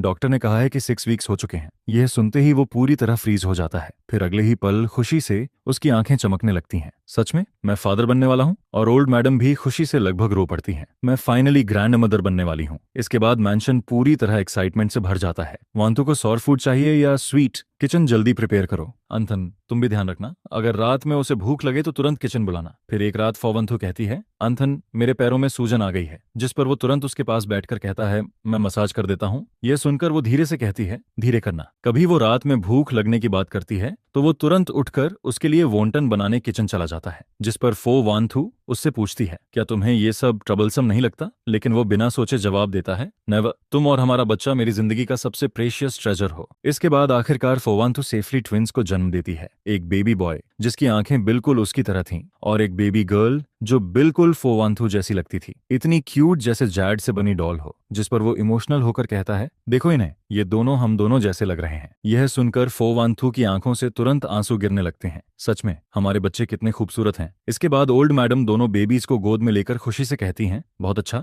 आखिर हमारी फैमिली की नेक्स्ट जनरेशन आ गई। फिर पूरा फो फैमिली मैंशन सेलिब्रेशन में बिजी हो जाता है। उसी दिन ग्रैंड बैंक्वेट ऑर्गेनाइज किया जाता है, जिस पर गेस्ट्स बच्चों को देखकर कहते हैं, ये बेबीज कितने क्यूट हैं, हमें 2 दिन के लिए घर ले जाने दो ना। यह सुनकर बाकी लोग हंसने लगते हैं। फिर वो धीरे से फो वांथु का हाथ पकड़ता है और दोनों सामने चल रही वार्म और लाइवली फैमिली गैदरिंग को देखते रहते हैं। जिस पर फो वांथु धीरे से कहती है, अनथान, थैंक यू, तुमने मुझे इतना कंप्लीट फैमिली दिया। लेकिन वो उसकी तरफ देखकर मुस्कुरा देता है। वांथु, थैंक यू तो मुझे कहना चाहिए।